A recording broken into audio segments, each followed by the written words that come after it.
there is a peculiar sadness in being forgotten. Not destroyed, not conquered, not even properly mourned, simply forgotten, as if you had never mattered at all.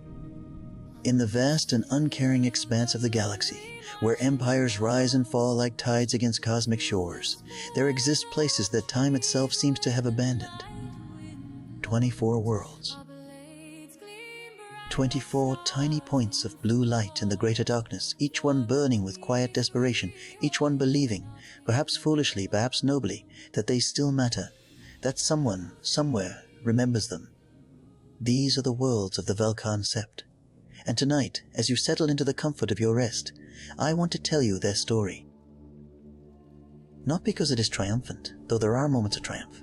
Not because it offers easy answers, though wisdom may be found in its depths. But because in their forgetting, in their slow fade from galactic memory, we might discover something profound about what it means to endure when no one is watching. When the galaxy has moved on. When you are alone. The Tau Empire, you see, is a young thing by galactic standards. Barely 6,000 years old, a mere heartbeat compared to the ancient horrors that lurk in the darkness between stars. Yet in that brief span, they have accomplished something remarkable. They have built an empire on hope. On the idea that different species, different philosophies, different dreams might come together under a single banner. The greater good.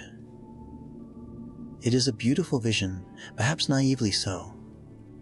But beauty and naivety have never been mutually exclusive.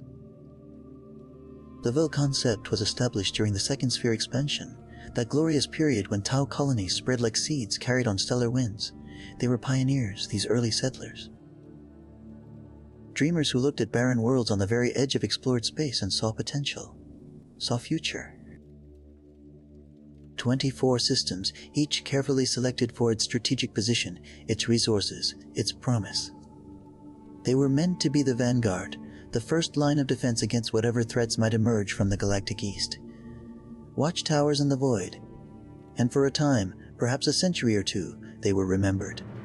Ships came and went. Trade flowed. Messages were exchanged. Then came silence. Not the silence of death, which at least has finality, but the silence of irrelevance. The Third Sphere expansion launched, pushing deeper into Imperial space, opening new frontiers that were richer, more strategically important, more glamorous in their conquest. The Velk'han worlds, those dusty sentinels on the fringe, simply faded from priority lists. Supply ships came less frequently, then sporadically, then not at all, and the commanders on those distant worlds, those loyal servants of the greater good, found themselves facing a question their philosophy had never prepared them for. What do you do when the cause you serve forgets you exist? You endure. That is what they chose. Not with bitterness, at least not at first. Not with rebellion, though that would have been understandable. They endured because the greater good, as they understood it, was not contingent on being remembered. It was not transactional. You did not serve the collective future because someone was keeping score. You served because it was right. Because millions of lives across 24 worlds depended on the systems continuing to function.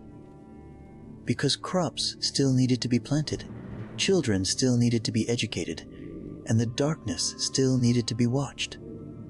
But here is the paradox that will haunt our story through every chapter, through every world we visit together. Can you maintain hope when you are forgotten? Can duty survive without recognition? The Velk'han Sept answered yes, but the cost of that answer, the slow erosion of spirit, the quiet compromises, the gradual transformation from idealistic pioneers into pragmatic survivors, that cost is what we must explore. Because in their story, in their slow fade from memory, we see something universal, something human, though they would resist that comparison. We see what happens to dreams when no one is watching them anymore. The galaxy, you must understand, does not care about your dreams.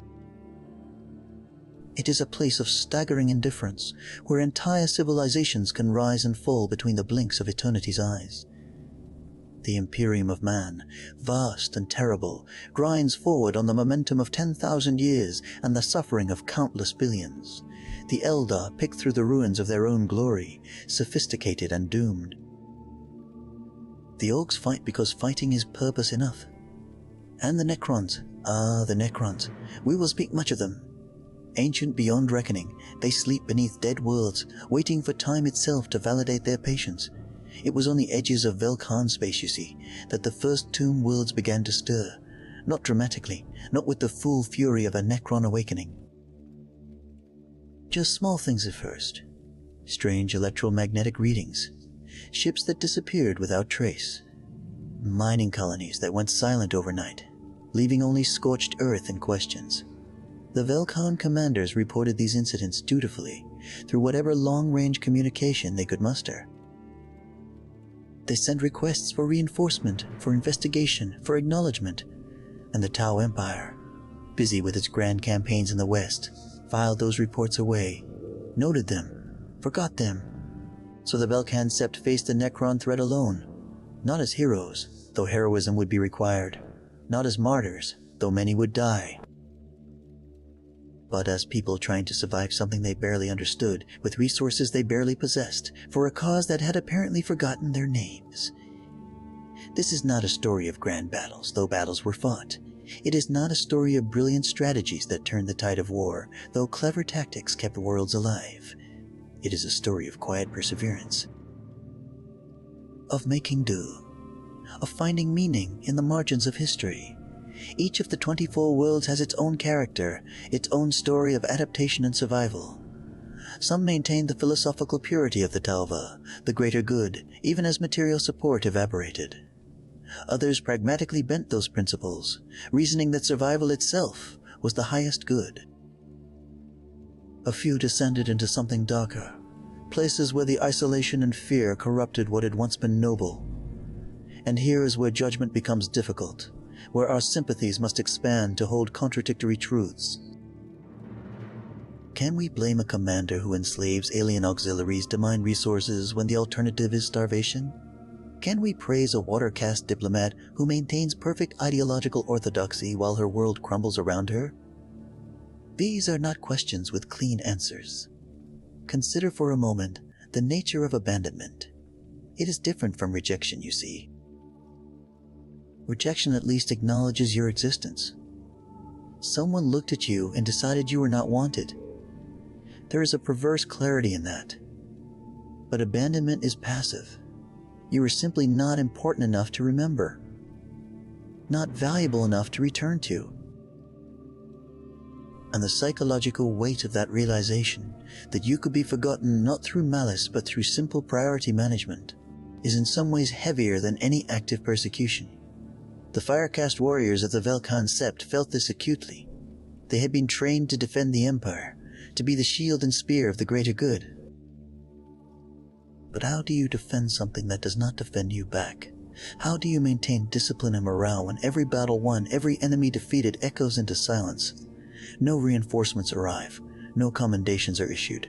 The victories are recorded in local archives that no one from the core worlds will ever read.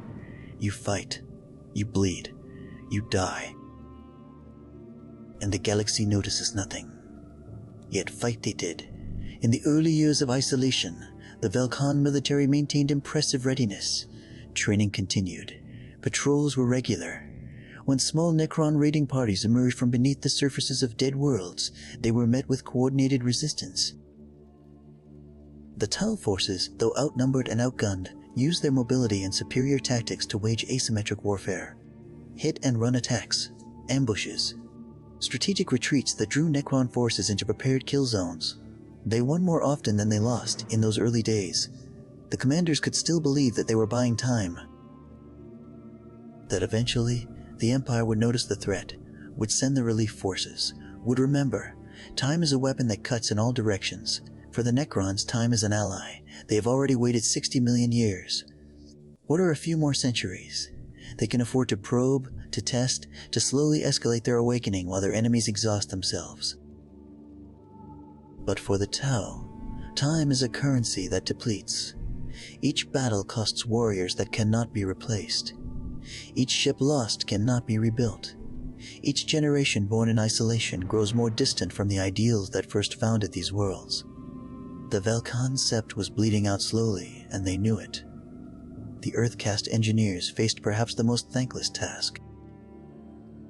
They had to maintain technology designed for a connected empire, with regular supply shipments, with technical support from the core worlds. Instead, they were stranded with aging equipment, dwindling resources, and an increasingly hostile environment.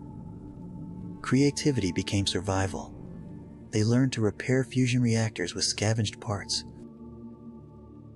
to build defensive systems from salvaged Necron technology, a dangerous practice as Necron systems have a disturbing tendency to retain vestiges of their ancient programming. They fabricated, they improvised, they made miracles routine. But here is the tragedy within the tragedy. Every innovation, every clever solution that allowed a Velk'han world to survive another year also made that world more self-sufficient. And self-sufficiency, in the eyes of a bureaucratic empire, looks like not needing help. The reports that occasionally made it back to Tau space detailed functioning colonies, active defenses, stable populations. They did not adequately convey the desperation behind those achievements. The Empire saw worlds that were handling their problems. The reality was worlds barely holding together through sheer stubborn will and engineering genius. Let me tell you about Shazal Korvai, a commander on the world of Truskul. Not because she was special, though she was, but because her story exemplifies a truth we must grapple with. Korvai was born on Truskul during the isolation. She had never seen the core worlds of the Empire, never walked on Tau itself, the homeworld she was taught to revere. The greater good, for her, was not an abstract philosophy connected to a distant government. It was concrete. It was the people of her world. The farmers who grew their food. The engineers who kept their domes pressurized. The scouts who watched for Necron emergence sites. This was her empire. This was what she fought for. When she was given command of a patrol squadron at the age of 30, she asked her superior a question that had been troubling her. "If we are all serving the greater good," she said, "why does it feel like we are serving only ourselves?" Her commander, an older warrior named Shasuzo Vyonen, who remembered the last supply ship decades prior, looked at her with something like sadness. "Because perhaps we are," he admitted. "And perhaps that is enough." This is the first irony we must sit with, uncomfortable as it may be. The Velk'han Sept, abandoned by their empire, became the purest expression of Tau philosophy. They served their communities not for glory or recognition, but because service itself was the meaning. They embodied the selflessness that the greater good preached, precisely because they had no choice. Their isolation forced authenticity, but that authenticity came at the cost of connection to the larger whole that the philosophy was meant to create. They were perfect Tau in theory, and completely alone in practice. The water-caste diplomats struggled perhaps most visibly with this contradiction. Their entire purpose was negotiation, alliance building, integration of new species into the Empire. But what do you negotiate for when you have nothing to offer? The Velk'han Sept could not promise protection from the Empire because the Empire was not coming, could not offer trade opportunities because they had no trade routes, could not even guarantee that new allies would be recognized by the greater Tau civilization. Yet they tried, because trying was what they had been trained to do. Trying was who they were. Por El Shiva of the world, Dalith Minor. Yes, they named it after the great core world, a small act of homesickness, managed to negotiate a tentative alliance with a human colony ship that had gone off course. The humans, refugees from some minor imperial crusade, were desperate. Shiva offered them settlement rights, protection, integration into the greater good. In return, they would contribute their labor, their knowledge, their genetic diversity to the Velk'han Sept. It was, by all accounts, a successful negotiation. The humans accepted, they settled, they survived. But Shiva spent the rest of her life wondering if she had done something wrong. The greater good was supposed to be about expanding the Empire, about bringing more worlds under the guiding light of Tau civilization. Had she just created an isolated pocket of false greater good? A cargo cult version of the philosophy, disconnected from its source? When she died, decades later, that question remained unanswered. The human descendants of that colony ship, now fully integrated into Dalith Minor society, attended her funeral. They grieved sincerely. They had become part of the community she built. Was that enough? These philosophical questions are not academic exercises. They had real consequences, shaped real policies, determined real fates. Some Velk'han commanders decided that, without connection to the Empire, they were released from its constraints.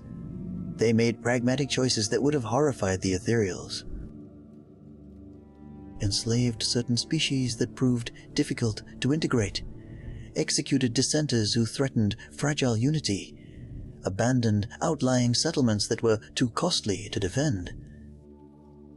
Others went in the opposite direction, becoming almost fanatic in their orthodoxy. They maintained every ritual, followed every principle, enforced every aspect of proper Tao civilization as if the Empire might return tomorrow and judge them. Neither approach was clearly right or wrong. Both kept their worlds alive. Both maintained some version of order in the chaos.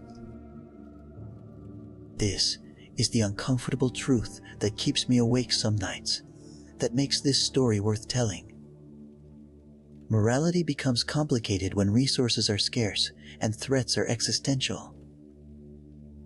The Velk'han Sept was not a morality play with clear heroes and villains. It was a study in what people do when abandoned and how they justify those choices to themselves. The Necron threat, always lurking at the edges of our narrative, began to escalate in the 3rd century of isolation. The probing attacks became bolder. Entire raiding parties emerged, led by Necron lords who had fully awakened from their long sleep. These were not mindless automata, but ancient generals with millions of years of warfare experience. They began coordinating their attacks, targeting multiple Velk'han worlds simultaneously, stretching the limited defensive resources impossibly thin. It became clear that this was not random. The Necrons had noticed these isolated Tau colonies, had judged them vulnerable, had decided to test whether they could be eradicated before the greater empire took notice. This realization created a strange unity among the Velk'han worlds. They had been drifting apart, each becoming its own isolated pocket of civilization. But facing extinction has a way of focusing priorities. Commanders who had not spoken in decades re-established communication. Trade routes, long dormant, were revived. A pan-Velk'han defense strategy emerged, not from centralized planning but from desperate cooperation. They shared intelligence, rotated military units, coordinated their responses. It was the greater good operating exactly as intended, minus the empire that was supposed to be its foundation. Shazazomien, on the world of Kasimien, a harsh world where toxic atmosphere required constant dome maintenance, developed a strategy that would be repeated across the Sept. Unable to defeat Necron forces in direct combat, he began targeting their tomb complexes before they could fully awaken. It was dangerous work. Sending infiltration teams deep underground into ancient structures designed by a civilization that had mastered death itself. Many teams never returned. Others came back changed, traumatized by what they had seen in those dark places. But the strategy worked. Partially. Temporarily. Some tomb complexes were destroyed or sealed. Some Necron lords were prevented from awakening. It bought time, which was all any strategy could hope to achieve. Mien never celebrated these victories. I have read his personal logs, preserved in the Dalith Minor archives. He wrote extensively about the moral weight of fighting an enemy that did not understand surrender, that could not be negotiated with, that might actually be defending what they perceived as their own territory. The Necrons had been here first after all, 60 million years before any Tau had left their homeworld. From their perspective, were they not the ones being invaded? These are the kinds of thoughts that emerge in isolation, when you are not being fed propaganda from a central authority, when you have time to really think about what you are doing and why. Mai never resolved his doubts. He continued fighting because the alternative was his people's extinction. But he fought with full awareness of the complexity, the moral ambiguity, the lack of clean answers. This made him, in my estimation, a better commander than those who fought with simple certainty. The Aircast faced a unique despair. Their entire culture was built around connection, around being the threads that bound the Tau Empire together. They were the ones who traveled between stars, who brought news and trade and cultural exchange. On the Velk'han worlds, they were grounded. Their ships, built for trade and transport, were converted into system defense vessels. Pilots trained for long-distance navigation instead learned combat maneuvers. It was a complete inversion of their purpose. Corvus Malkeor, a pilot from the world of Velk'han Sept, named for the patient hunter strategy that the Velk'han embodied, described it as losing her wings while still being expected to fly. She had joined the air caste, dreaming of seeing the galaxy, of visiting hundreds of worlds, of being part of something vast. Instead, she spent 40 years flying patrols around the same barren moons, watching for Necron emergence signals.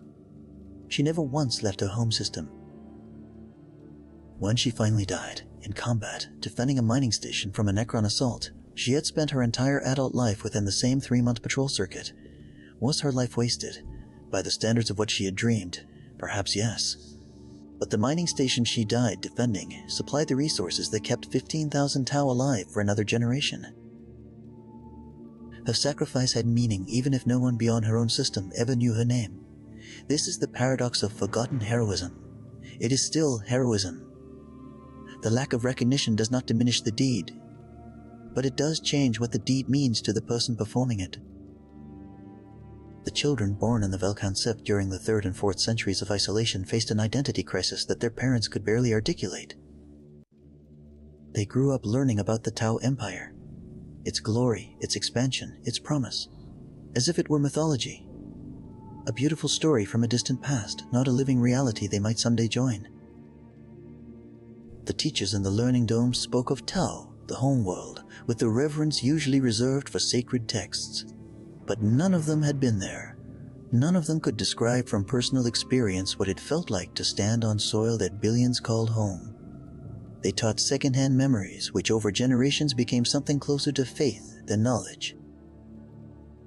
This created a generation, actually several generations of Tau, who believed in the greater good with religious fervor, but had never experienced the empire that supposedly embodied it. They were more Tau than Tau in some ways, more committed to the philosophy because they had sacrificed everything for it, received nothing in return, and still chose to believe. But they were also less Tau in crucial ways. They had developed their own cultures, their own interpretations of the principles, their own ways of solving problems that diverged from orthodox doctrine. The Velk'han Sept was becoming something new, something neither fully part of the empire nor completely independent of it. A liminal space between belonging and abandonment. The world of Warhammer Secundus exemplifies this transformation perhaps more clearly than any other. Named after one of the great Sept worlds known for its technological innovation, Warhammer Secundus had been founded by scientists and engineers who dreamed of pushing the boundaries of Tau knowledge. In the early years, they dutifully sent their research findings back to the core worlds, contributing to the collective advancement of the empire. They received little response but continued anyway, because advancing knowledge was itself a service to the greater good. As decades turned to centuries, something interesting happened. The research began to diverge. Without input from the central scientific establishments, without peer review from the greater Tau academic community, the scientists of Velk'han Secundus developed their own theoretical frameworks, their own experimental methodologies. They were still brilliant, perhaps more so, forced to innovate with limited resources. But their brilliance was taking unfamiliar shapes. They began asking questions that the mainstream Tau science had not prioritized. They developed technologies that solved problems the core empire did not know existed. Fuel Tanara, a particle physicist working on Velk'han Secundus in the 4th century of isolation, made a breakthrough in understanding the Necron resurrection protocols. She discovered that the process was not instantaneous, as commonly believed, but involved a brief quantum entanglement phase, during which the reforming Necron body was vulnerable to specific electromagnetic disruption. It was elegant work, the kind of discovery that might have earned her accolades in the core empire. Instead, she published it in the local scientific journal, which had a readership of perhaps 200 individuals, The technology she developed based on this discovery saved 3 colonies from Necron assault. No one outside those colonies ever knew her name. Tanara did not seem bitter about this. I have read her correspondence, and what strikes me most is her contentment with local recognition. She wrote to a colleague, "I spent years chasing dreams of fame in an empire that does not remember us.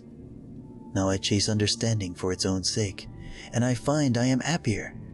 Perhaps isolation has freed us to be scientists rather than politicians of science." There is wisdom in that observation, though it is born of resignation. She had made peace with irrelevance by redefining what relevance meant, but not everyone made that peace. The world of Viola Minor, named for the Sept, known for its fierce warriors, struggled with an identity crisis of a different sort. The Firecast commanders there had maintained military traditions with obsessive precision, drilling their warriors in tactics and strategies designed for battles they would never fight, wars they would never join. They remained ready for an empire that was not coming, prepared for orders that would never arrive. It was simultaneously noble and tragic.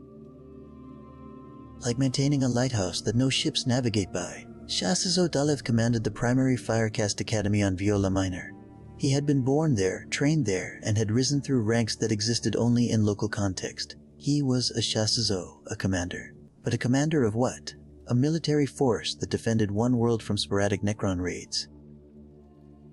By the standards of the Greater Empire, he would have been a minor officer, perhaps not even noteworthy enough to be granted the rank he held. But on Viola Minor, he was the supreme military authority, and that weight sat uneasily on his shoulders. Daleth implemented training regimens that bordered on brutal. He pushed his warriors beyond what was necessary for their actual defensive needs, preparing them for conflicts that existed only in doctrine and theory. When questioned about this by the World's Council, he gave an answer that has been preserved and debated extensively. "We train not for the battles we fight, but for the empire we remember." If we let our standards slip, if we become merely adequate defenders of one forgotten world, then we have truly been abandoned. But if we maintain excellence, if we remain ready, then we are still Tau, still part of something greater, even if that something has forgotten us. It is a beautiful sentiment, also a sad one, because it reveals the desperate hope underlying his actions, that excellence might summon remembrance, that being worthy might make them noticed again. It is the logic of an abandoned child who believes that if they are good enough, smart enough, strong enough, their parents will return. That kind of hope is heartbreaking precisely because it is so human, so understandable, and so futile. The tragedy of Daleth's story comes in the form of a transmission received in the closing years of his life. A damaged Tau courier ship, fleeing from an orc attack, made an emergency jump that brought it to the edges of Velk'han's base. It was the first contact with the core empire in over 150 years. The crew was shocked to find functioning Tau colonies so far from known space. They had believed these worlds lost, if they had known of them at all. The cartographic records showed the Velk'han Sept as abandoned colonial attempt, presumed failed. The courier crew stayed only long enough to make repairs. They carried messages back to the Empire, promising that the Velk'han Sept would not be forgotten again. Daleth died 3 months after they departed, believing that contact had been re-established, that his lifetime of maintaining readiness had been vindicated, but the messages never reached their destination. The courier ship was intercepted by an Imperial Navy patrol, mistaken for enemies, and destroyed. Another forgotten tragedy in a galaxy full of them. The Velk'han Sept's return to memory lasted exactly as long as it took that ship to travel to its death. No one told Daleth before he died. Perhaps that was a mercy. This introduces our second major irony, the one that perhaps cuts deepest. The Velk'han Sept tried so hard to be remembered, to maintain their connection to the Empire, to be worthy of rescue or recognition. But the very qualities that allowed them to survive, their self-sufficiency, their adaptation, their innovation, made them appear less in need of help. And when contact was briefly re-established, when someone finally noticed them, The galaxy's casual violence erased that moment of recognition before it could mean anything. They were saved from being forgotten, only to be forgotten again, and the second forgetting was somehow worse, because it was so close to remembrance. The watercast on the world of Sasea Minor took a different approach to the isolation. Rather than trying to maintain connection to an absent empire or perfect themselves in hope of eventual recognition, they looked outward to the other forgotten peoples of the galactic fringe. There were, it turned out, many such peoples. Human colonies that had lost contact with the Imperium during the Age of Strife and never been reclaimed. Orc settlements too small to generate proper, wars but large enough to survive. Even a few Eldar Exodite worlds, those strange Eldari who had rejected the path of their craft world cousins for something simpler and more grounded. Paho Shanval, the senior watercast diplomat on Sasea Minor, pioneered what she called the diplomacy of the forgotten. She reached out to these isolated communities, not with offers of Tau superiority or promises of greater good enlightenment, but with simple solidarity. "We are all abandoned," she would say in her opening negotiations. "We are all remembered by no one. Perhaps we can remember each other." It was remarkably effective. Over the course of 30 years, Shanval built a network of mutual aid agreements, trade relationships, and defensive pacts among nearly 40 different isolated communities across 4 sectors of space. It was a miniature empire in its way. Not based on conquest or conversion, but on the shared understanding of abandonment. These communities helped each other not because they believed in some grand philosophy, but because they recognized each other's struggle. They were building something that the galaxy's great powers had overlooked, a community of the forgotten. But here is where complexity enters. Shanval's network, while successful at keeping communities alive, began to develop its own culture, its own identity separate from the Tau Empire. The human colonists she dealt with learned Tau language, adopted some Tau customs, but remained distinctly human in their outlook. The Orc settlements she negotiated with stayed Orcy, violent and chaotic, even as they agreed to avoid attacking network members. She was not converting them to the greater good, so much as creating something hybrid, something new. Was this a betrayal of Tau philosophy, or its evolution? Shanval herself was never certain. In her later years, she wrote extensively about this question. Her journals, preserved on Sasea Minor, reveal someone wrestling with profound philosophical uncertainty. "The greater good was meant to unite species under a common cause," she wrote. But what happens when the cause abandons you? Do you abandon the cause in return? Or do you create a new version adapted to new circumstances? I have built something beautiful here, something that keeps people alive, that creates cooperation where there was none. But I am not sure it is still Tau. Perhaps that does not matter. Perhaps what matters is that it works. These questions have no easy answers, and I will not pretend to offer any, but they are worth sitting with, worth considering as you drift towards sleep. Because they are questions about identity, about what remains when structures collapse, about how we define ourselves when no one else is defining us. The Velk'han Sept was engaged in an experiment in decentralized identity, and the results were complicated. Beautiful in some ways, troubling in others, always interesting. The 4th century of isolation brought new challenges. The Necron awakening was accelerating. More tomb complexes were activating each year, and the forces emerging from them were larger, better coordinated, more dangerous. The scattered defensive victories that had characterized earlier conflicts were becoming harder to achieve. Some Velk'han worlds fell entirely, their populations evacuated to other colonies, or simply lost. The Sept was contracting, being pushed back system by system, and everyone knew it. This created a terrible choice for the various world councils. Resources were finite. Not every colony could be defended equally. Decisions had to be made about which worlds were strategic priorities, which populations could be evacuated, and which might have to be left to their fate. These were the kinds of triage decisions that no one was prepared to make, that violated every principle of the greater good they believed in, but the alternative was trying to defend everything and losing everything, so they made the decisions, quietly, reluctantly, with full knowledge of what they were doing. The world of Kaisnara was one of those left behind. A mining colony on a resource. Poor world. Its strategic value was minimal compared to the agricultural worlds that fed the Sept, or the manufacturing centers that built their defenses. When the Necron forces began emerging from a massive tomb complex beneath Kaisnara's southern continent, the decision was made, never officially, never announced, but made nonetheless, that no reinforcements would be sent, that the garrison there would have to handle the situation with local resources or accept defeat. Shah-Sui Moneth commanded the garrison. He was young for his rank, promoted during a period when experienced officers were dying faster than they could be replaced. He had 43 warriors under his command. They faced an estimated 600 Necron warriors and multiple vehicles. The mathematics were not favorable. When the orders came down, or rather, when the notable absence of orders made the situation clear, Moneth gathered his troops and gave them a choice.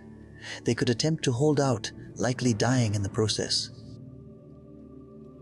Or they could evacuate with the civilian population to other worlds where their skills might be more useful.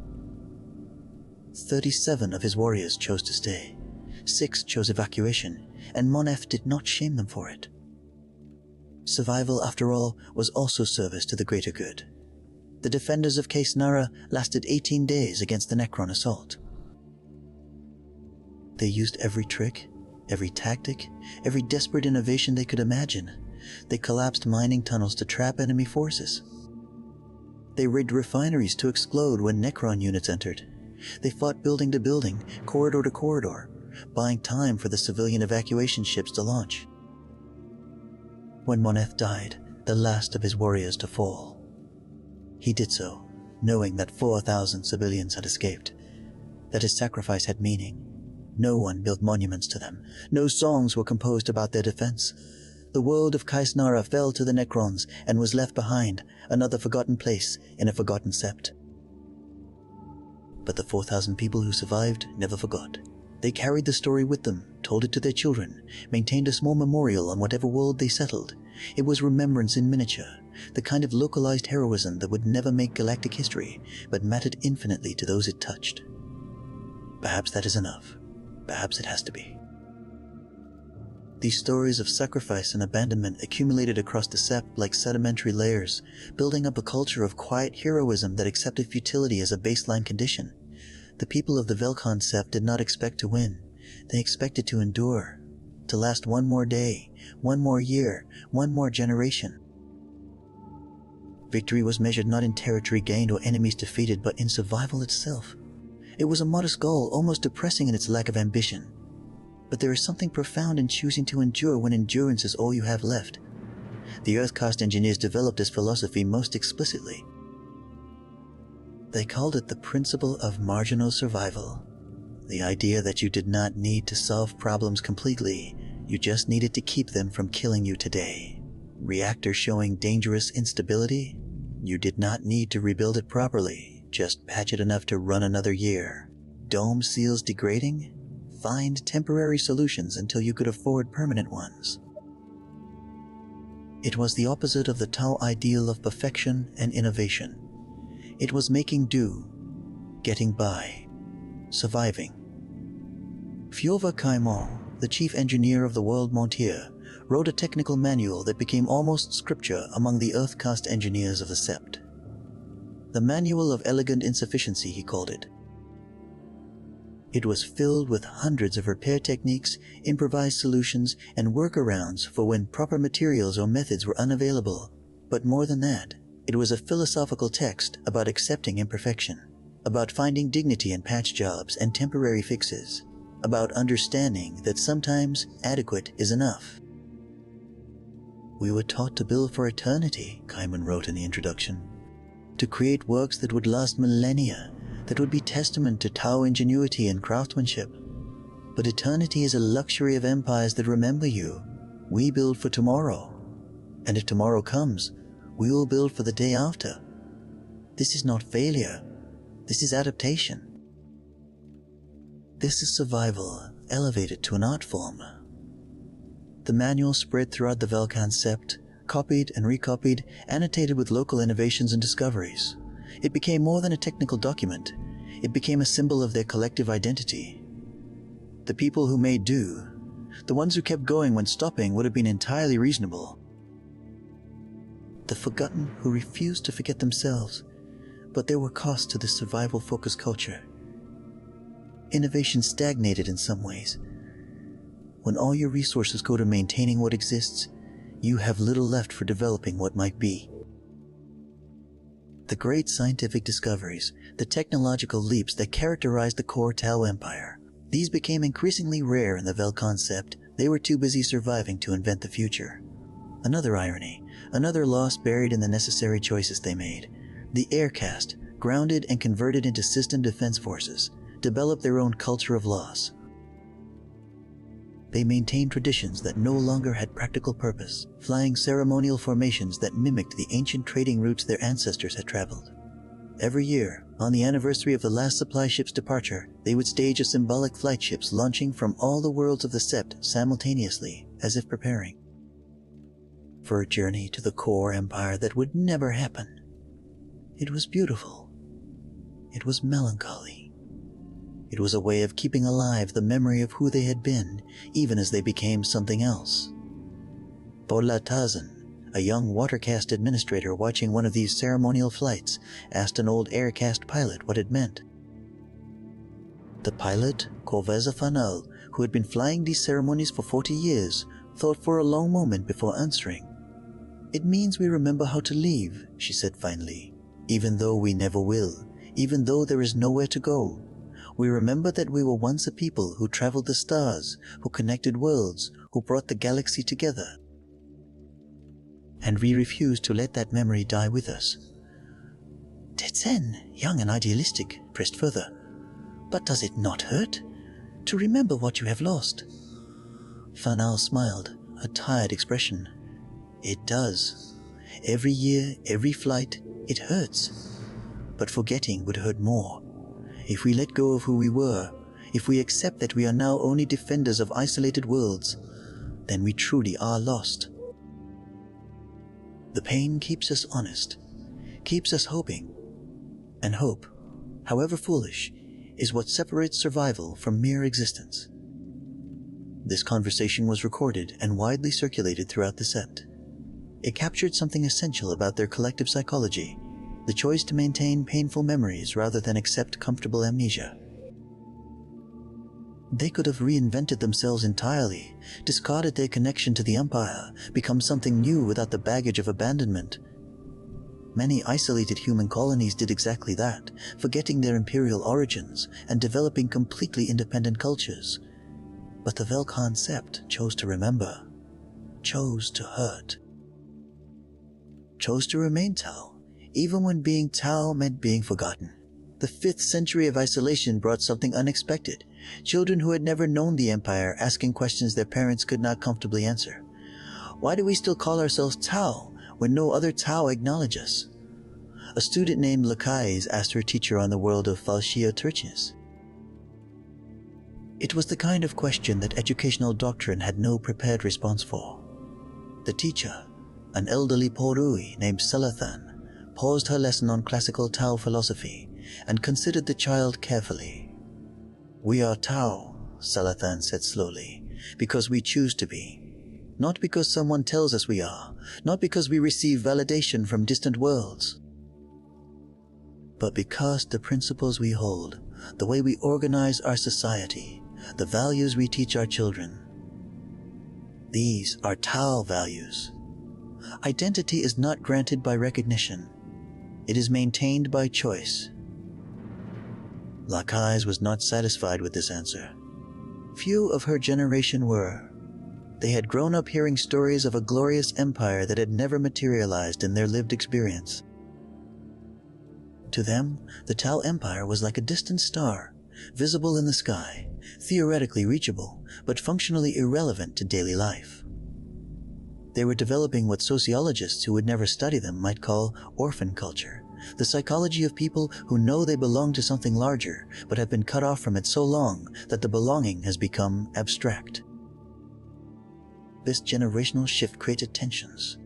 The older Tau, those who remembered the last supply ships, or who had been taught by those who remembered, clung to Empire identity with desperate intensity.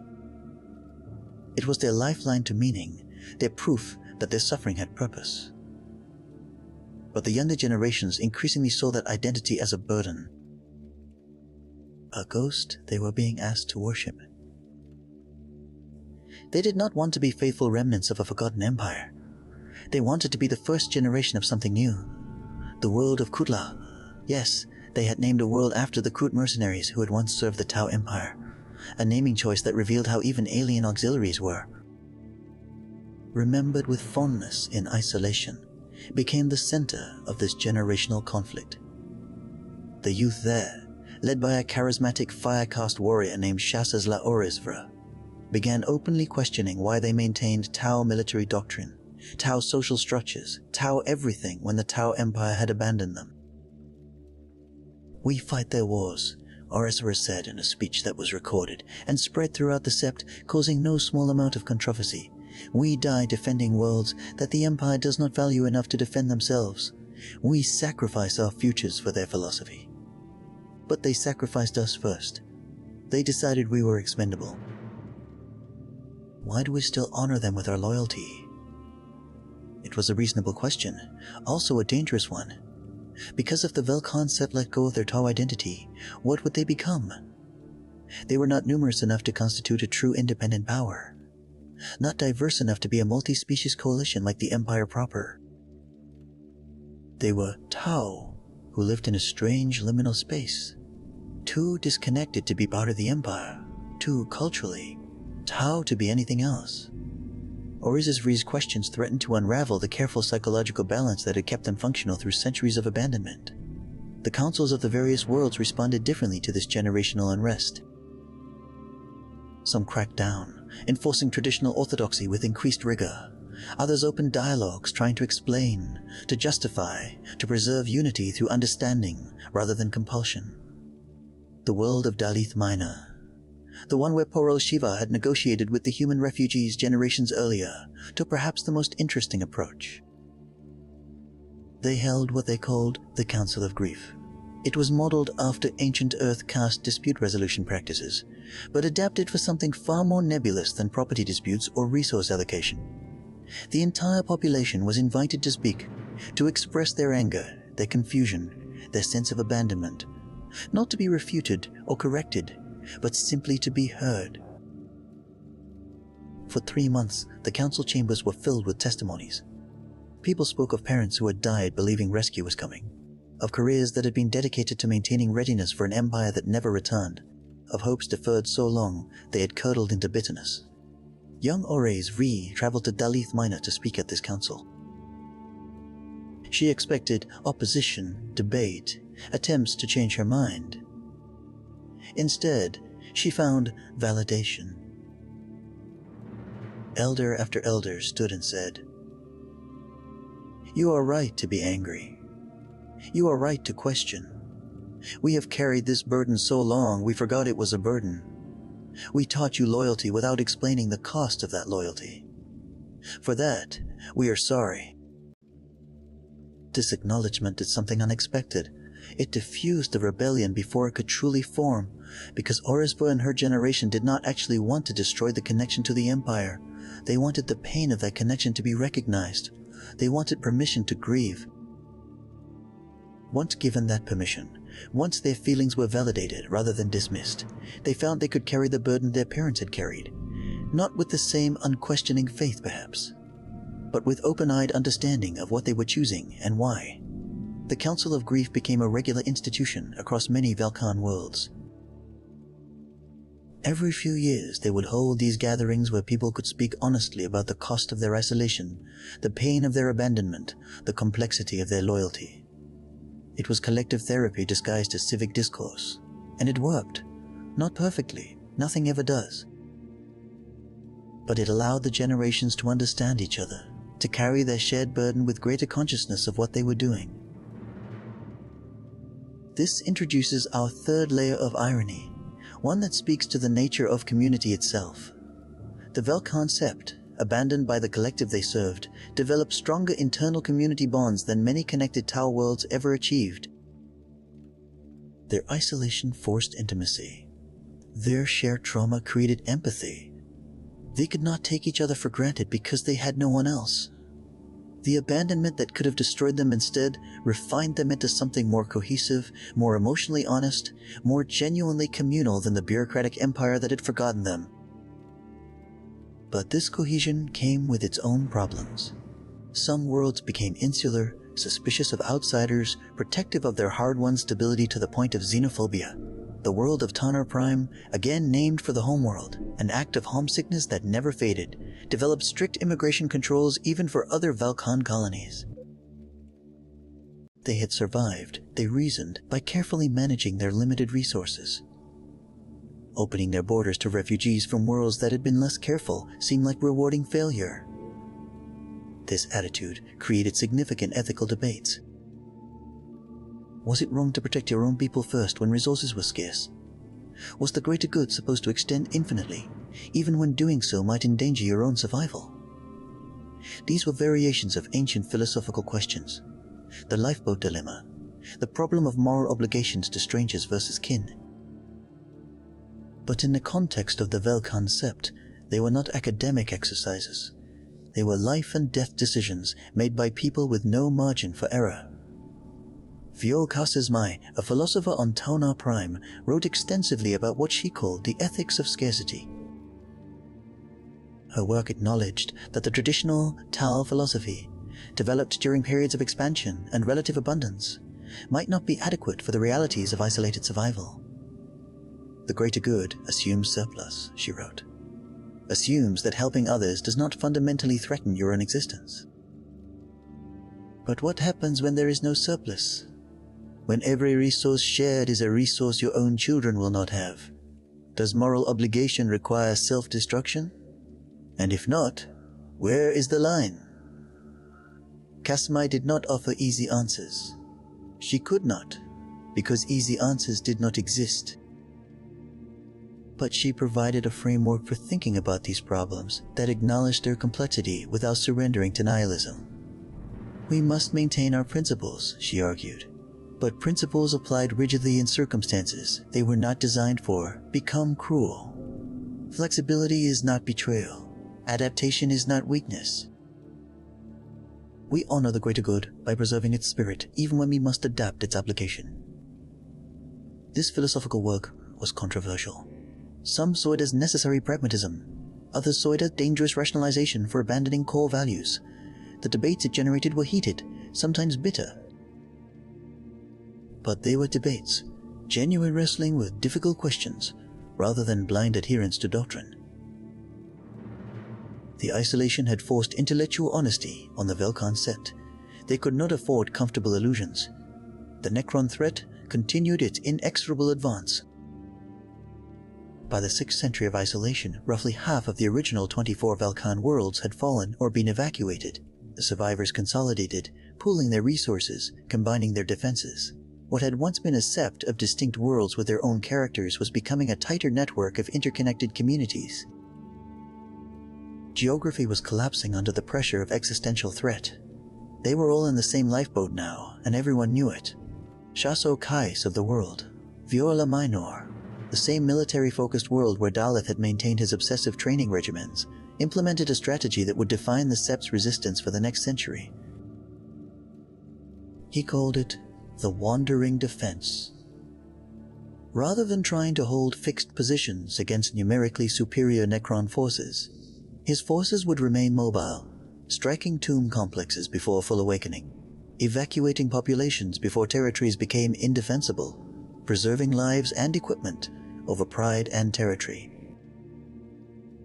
It was antithetical to traditional Firecast doctrine, which emphasized holding ground, defending every inch of Tau space with unwavering resolve.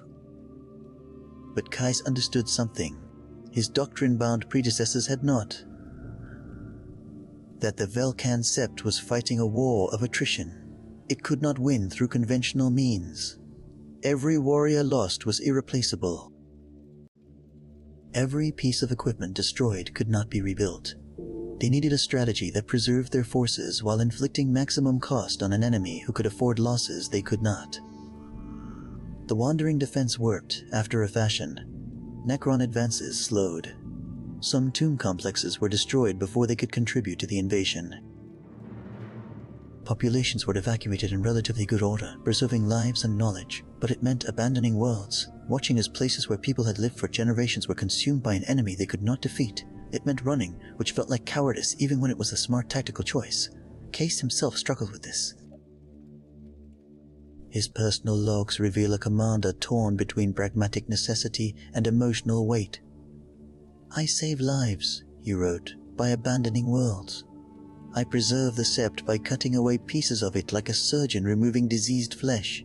This is victory, I am told. This is success. But when I close my eyes, I see the worlds we left behind. I hear the people asking why we did not stay. Why we did not fight to the end. I have no answer that satisfies them, or me." This emotional honesty from a military commander is striking. The Tau military tradition emphasized stoic resolve, unwavering confidence, clarity of purpose. But isolation had stripped away those comfortable facades. Caius could not pretend to certainty he did not feel. His troops knew the situation as well as he did. They understood the mathematics of their survival. Pretending otherwise would have been insulting. So he led with visible doubt, with acknowledged pain, with transparent struggle. And somehow, paradoxically, this made him a better leader. His warriors trusted him because he trusted them with the truth.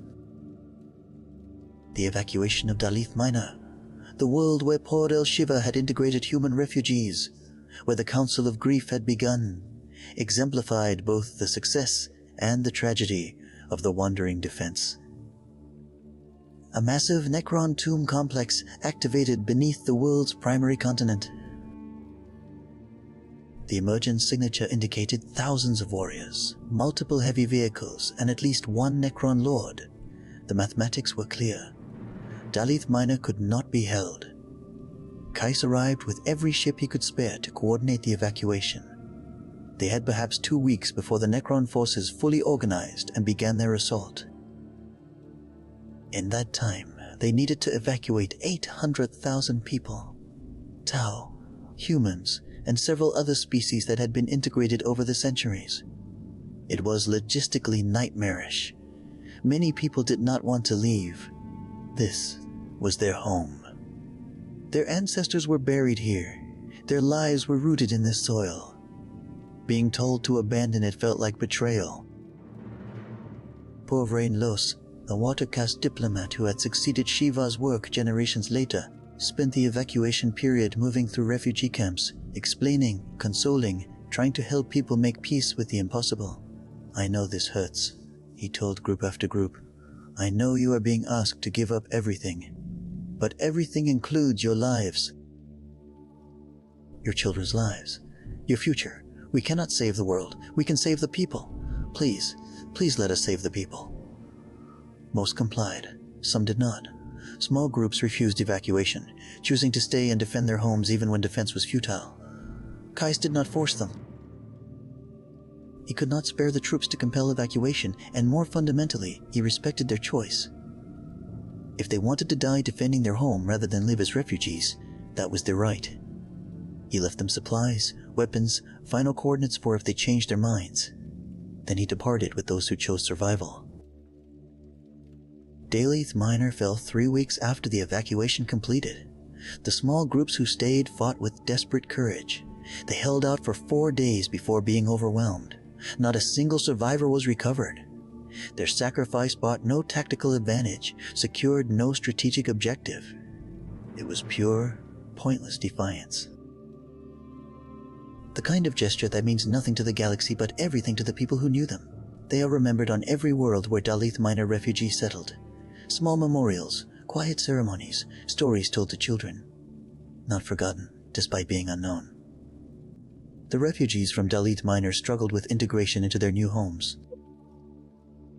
They were not outsiders. All the Velk'han worlds knew each other, shared cultures, spoke the same language, but they were marked by loss in a way that created subtle distance. They had been the world that tried something different, that experimented with radical inclusivity, that developed the Council of Grief. And now they were scattered across a dozen colonies, trying to maintain their identity without their world. Some adapted well, finding new purposes, new homes, new communities. Others never quite settled, remaining psychologically displaced even decades later. Pauvri, in Laws, the diplomat who had helped with the evacuation, spent the rest of his life trying to keep the Dalith minor identity alive. He organized regular gatherings of refugees, maintained archives of their world's history, worked to ensure their unique cultural innovations like the Council of Grief were adopted by other worlds.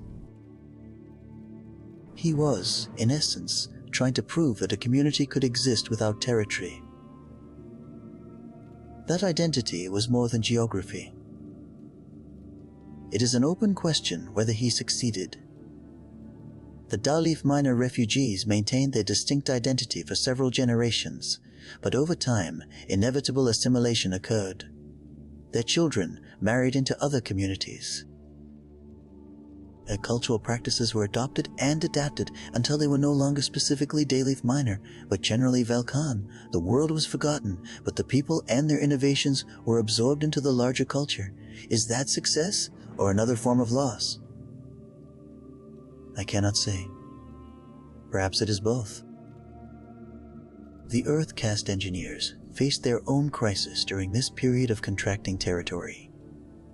As worlds fell, they salvaged what they could. Technology, infrastructure, anything portable that might be useful. They became experts in rapid disassembly, learning to strip a colony of its valuable components in days. But this created storage problems. The surviving worlds were accumulating materials faster than they could be integrated or utilized. Warehouses filled with salvaged equipment that no one had time to repair or implement. Fi Ovra Talnoris on the world of Velk'han Secundus proposed a radical solution. Stop trying to preserve everything. Instead, evaluate what was truly necessary, what could be maintained with available resources, and what should be abandoned. It was a form of triage applied to technology. Some engineers saw it as pragmatic necessity. Others saw it as cultural vandalism, destroying pieces of their heritage because maintaining them was inconvenient.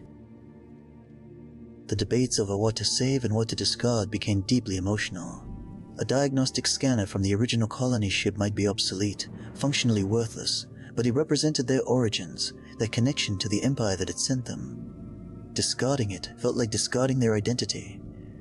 But keeping it took up space, required maintenance, diverted resources. Where was the line between preservation and hoarding? Between remembering and clinging to the past? Tal Norris herself struggled with these questions. She had proposed the triage policy, believing it necessary for survival. But when the time came to implement it, when she had to personally decide which pieces of technology would be preserved and which destroyed, she found herself paralyzed. "I thought I was being pragmatic," she wrote in her journals. "But pragmatism requires emotional distance I do not possess. Every piece of salvaged equipment represents someone's work, someone's dream, someone's contribution to our collective survival. Who am I to decide which dreams are worth preserving?" In the end, the policy was implemented, but with significant compromises. More was preserved than pure pragmatism would dictate. Warehouses remained fuller than optimal efficiency required. Because the Velk'han Sept had learned, through hard experience, that survival was not only about material resources. It was about maintaining morale, preserving identity, giving people reasons to continue enduring. Sometimes that meant keeping apparently useless equipment because it connected them to their past, because it proved they had a history worth remembering. The aircasts continued their ceremonial flights, even as their actual combat sorties became more desperate and costly. The contrast between ceremony and reality grew stark. During the day, they fought Necron fighters in brutal engagements where losses were heavy and victories were measured in mere survival. At night, they practiced formations that had no military purpose, maintaining traditions that belonged to a different life. Some younger pilots questioned the practice.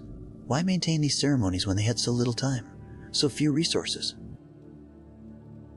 Korel Yantai, an aging aircast commander, explained it to a group of skeptical young pilots. We fly these formations because they remind us that we are not only warriors, that we come from a people who built, who traded, who connected worlds in peace as much as defended them in war. If we become only soldiers, only defenders, we lose something essential. These flights are not about the past. They are about not losing ourselves to the present. It was a fragile justification, perhaps. The young pilots were not entirely convinced, but they continued the ceremonies, more out of respect for Yantai than genuine belief in their necessity. Sometimes tradition survives, not because everyone believes in it, but because enough people are willing to maintain it even without complete conviction. That is a different kind of faith. Faith not in the meaning of the ritual, but in the value of continuity itself. The 7th century of isolation marked a turning point, though not the kind anyone would celebrate. The Velk'han Sept had contracted to 12 worlds, half of what they had been. But something strange happened in that contraction. A crystallization of identity, a clarification of purpose. They were no longer pretending to be an extension of the Empire. They were something else now, something that had no name in the Tau language, because the Tau language had never needed a word for abandoned subset that survived anyway. The world of Kaelshan Minor became the unofficial capital of this new, unnamed entity, not through any official designation or council decision, but through simple practicality. It was centrally located among the surviving worlds. Its infrastructure had survived relatively intact. Its population was large enough to support the administrative apparatus needed to coordinate 12 worlds worth of mutual defense and resource sharing. And perhaps most importantly, it was led by Andra Kesmara, an ethereal caste member who possessed the rare combination of philosophical rigor and practical flexibility that the situation demanded. Ethereals were rare in the Velk'han Sept. Most had died in the early centuries of isolation, their numbers too small to sustain themselves through generations. Those who remained carried enormous responsibility. They were living links to authentic Tau culture, walking embodiments of the Empire's social structure. But they were also isolated from the ethereal caste's traditional support networks, the shared wisdom and guidance that normally flowed through their ranks. They had to interpret Tau philosophy for unprecedented situations with no one to consult, no one to validate their interpretations. Kesamara understood her unique position with clear-eyed awareness that bordered on melancholy. "I am an ethereal without peers," she once said in a private conversation that was later recorded by her aide. "I make pronouncements about the greater good with absolute authority, and no one can challenge me because there is no one else qualified to do so. This is not leadership. This is intellectual isolation disguised as command. I could be wrong about everything, and there would be no mechanism to correct me. That terrifies me." This admission of vulnerability was unusual for an ethereal. Traditionally, they projected serene confidence, unshakable certainty in the rightness of the greater good and their ability to interpret it. But Kesmara had learned what all the Velk'han Sept had learned, that certainty was a luxury of connection, of peer review, of external validation. In isolation, all certainty became provisional. All interpretations became best guesses. And acknowledging that uncertainty, rather than pretending it away, was the only honest path forward. She implemented what she called distributed wisdom, a system where major philosophical and ethical decisions were debated openly before being codified. She would present her interpretation of how the greater good should be applied to whatever crisis they faced, but then invite counter-arguments, alternative readings, challenges to her reasoning. Some traditional Tau found this approach disturbing. The ethereal caste was supposed to guide, not debate. But Kesmara understood that in their isolation, errors of interpretation could be catastrophic. Better to risk undignified debate than confident mistakes. This approach created a unique philosophical culture in the Velk'han Sept.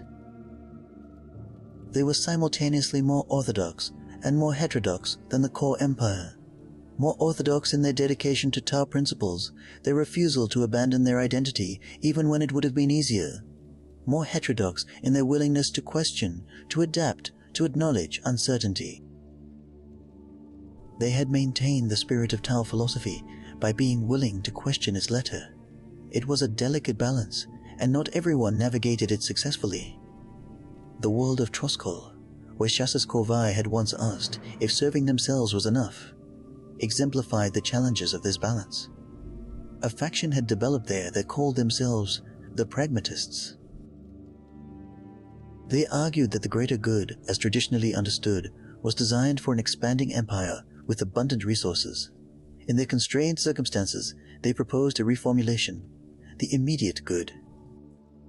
Focus on the tangible well-being of present populations rather than abstract contributions to a collective future that might never materialize. It was a compelling argument, also a dangerous one, because once you start reformulating core principles based on circumstances, where do you stop? The pragmatists were not proposing abandonment of ethics entirely. They still believed in community, in collective responsibility, in serving something beyond individual desire. But their immediate good looked suspiciously like enlightened self-interest dressed in philosophical language. It preserved the form of Tao thought while gutting some of its substance. Kesmara traveled to Troskol personally to address this schism. She could have issued an edict from Kelshan Minor, used her authority as an ethereal to simply declare the pragmatists wrong. Instead, she requested a public debate. For 3 days, she and the pragmatist leader, a war-to-caste philosopher named Pohol Duskai, argued about the nature of the greater good, the relationship between present well-being and future obligation, the question of whether principles could or should be circumstances dependent. It was remarkable discourse, later transcribed and widely studied throughout the Sept. Both participants demonstrated philosophical sophistication and genuine commitment to finding truth rather than winning arguments. Kesmara did not dismiss the pragmatist concerns. She acknowledged that traditional Tao philosophy had indeed been developed in different circumstances. But she argued that abandoning principles under pressure was precisely when principles mattered most. Ethics, she said in one particularly memorable exchange, are not rules for when everything is easy. They are guides for when everything is hard. If we reformulate them every time circumstances become difficult, we are not being pragmatic. We are being cowardly. Duskai responded with equal force. But ethics that demand self-destruction are not ethics. They are suicide with philosophical justification. The greater good requires that there be a collective to serve. If we maintain principles so rigidly that we cease to exist, we have served nothing. We have only demonstrated our purity as we died. That is not noble. That is wasteful. Neither convinced the other entirely. But something important happened through the debate. Both sides gained greater understanding of their opponent's reasoning. The pragmatists moderated some of their more radical proposals. The orthodox faction acknowledged that some adaptation was necessary. They found middle ground not through either side surrendering their core beliefs, but through each recognizing the legitimate concerns that motivated the other. It was compromise born of mutual respect rather than either victory or defeat. This debate established a pattern that would characterize the Velk'han Sept going forward. Philosophical disputes were not suppressed or resolved through authority. They were engaged with, argued through, allowed to exist in productive tension. It made governance messier, decisions slower, but it also made the society more resilient. Because when people feel their concerns are genuinely heard, even if not always adopted, they are more likely to accept outcomes they disagree with. Legitimacy flows from process as much as results. The Necron threat continued its evolution. The ancient machines were learning, adapting their tactics to the Velk'han Sept's mobile defense strategies.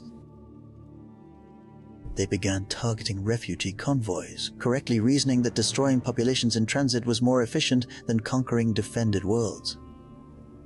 They deployed scout units to track movement patterns, gathering intelligence about where the surviving Tau worlds concentrated their forces. The Necrons were patient, methodical, and increasingly effective. The mathematics of attrition were slowly, inexorably tilting in their favor. Shazo Velk'han, a young Firecast tactical analyst, spent years studying Necron behavior patterns, trying to identify weaknesses in their apparently inevitable advance. She noticed something interesting. The Necron forces never moved beyond a certain distance from their tomb worlds. They would raid, attack, destroy, but always return to their emergence points. It suggested some form of limitation, some leash they could not break. Perhaps a technical constraint related to their resurrection protocols. Perhaps a strategic doctrine they were unwilling to violate. Whatever the reason, it represented a potential advantage. Velk'han proposed a radical strategy. Abandon the worlds within Necron striking range entirely. Consolidate the remaining population on worlds that were just beyond that range. It would mean giving up more territory, accepting more losses. But it would also place the surviving colonies in a zone where Necron forces apparently could not or would not operate. It was surrender and survival simultaneously, acknowledging they could not win while finding a way to not lose entirely. The proposal generated intense debate. Some saw it as cowardice, running away from the fight. Others saw it as wisdom, preserving what could be preserved. The Firecast was particularly divided. Their entire cultural identity was built around defense, around holding ground, around never yielding to the enemy. What Velk'han proposed violated every instinct they had. But the mathematics were undeniable. They were losing. Slowly, but losing. Continuing current strategies would eventually result in complete defeat. Her proposal offered survival, even if it meant accepting humiliation. Anvur Kesamara made the decision. After extensive consultation, after hearing every argument, after days of meditation, she announced that Velk'han's strategy would be implemented. Not because it was honorable. It was not. Not because it represented the Tau ideal. It did not. But because survival was a precondition for everything else they valued. We can debate honor and ideology when we are alive, she said in her announcement. Dead civilizations have neither. The retreat was organized with painful efficiency. 4 more worlds were abandoned, their populations evacuated to the remaining 8. The Velk'han Sept was now 1/3 its original size. The refugees from these latest losses added to the already substantial displaced population. Some worlds had more refugees than original inhabitants.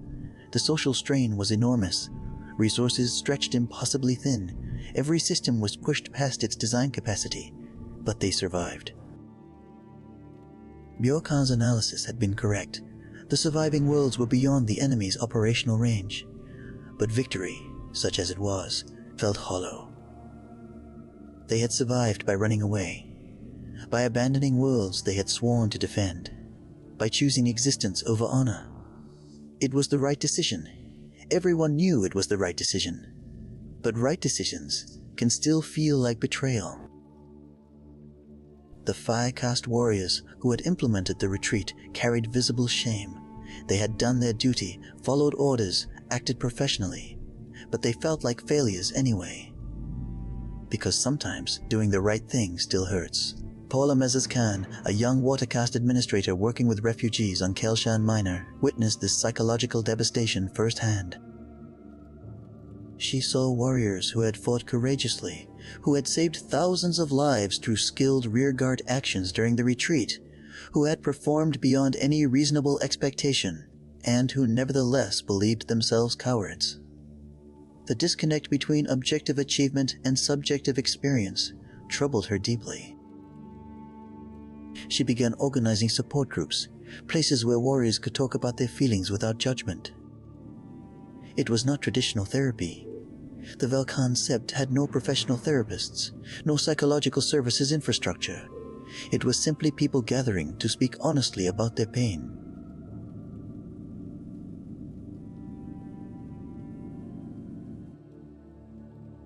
To say out loud, I feel like a failure, and have others respond, I feel that too, and somehow, in that shared admission, find a small measure of relief. These gatherings were initially controversial. The Firecast traditionally maintained stoic composure, projecting strength even in difficulty. Admitting emotional vulnerability seemed weak, unworthy of warriors. But Mrs. Khan argued that pretending strength while suffering internally was more damaging than honest acknowledgement of pain. "We are not weak for feeling hurt," she told skeptical commanders. "We are weak if we let that hurt destroy us in silence. Sharing pain distributes its weight. That is not weakness, that is community." Slowly, reluctantly, the gatherings gained acceptance. Not universal. Some Firecast members never attended, maintained their stoic facades until death. But enough participated that it became a recognized practice, a legitimate way of coping with the extraordinary stresses they all faced. It was another adaptation, another way the Velk'han Sept evolved to meet needs that traditional Tau culture had no structures for addressing. They were creating something new while trying desperately to remain something old. The Earthcast engineers faced new challenges with the population consolidation. 8 worlds supporting populations designed for 24 worlds meant infrastructure strain across every system. Power generation, water purification, food production, waste management. Everything needed to be expanded beyond original design specifications. With limited resources, with aging equipment, with no possibility of external assistance. It should have been impossible. It very nearly was. Fiori Chasera on the world of Borkan Secundus developed what she called cascading redundancy, a system where every critical infrastructure component had multiple backup systems, each less efficient than the primary but capable of maintaining minimum function. It was intentionally over-engineered, wasteful by normal standards. But in their circumstances, redundancy was not waste. It was survival insurance. When, not if, but when, primary systems failed, the backups would engage. When backups failed, tertiary systems would activate. They were building infrastructure designed to degrade gracefully rather than fail catastrophically. The philosophy behind cascading redundancy reflected a broader shift in Velk'han engineering culture. They were no longer building for optimal performance. They were building for sustained marginal function. It was the opposite of the Tau ideal. Elegant, efficient, perfect.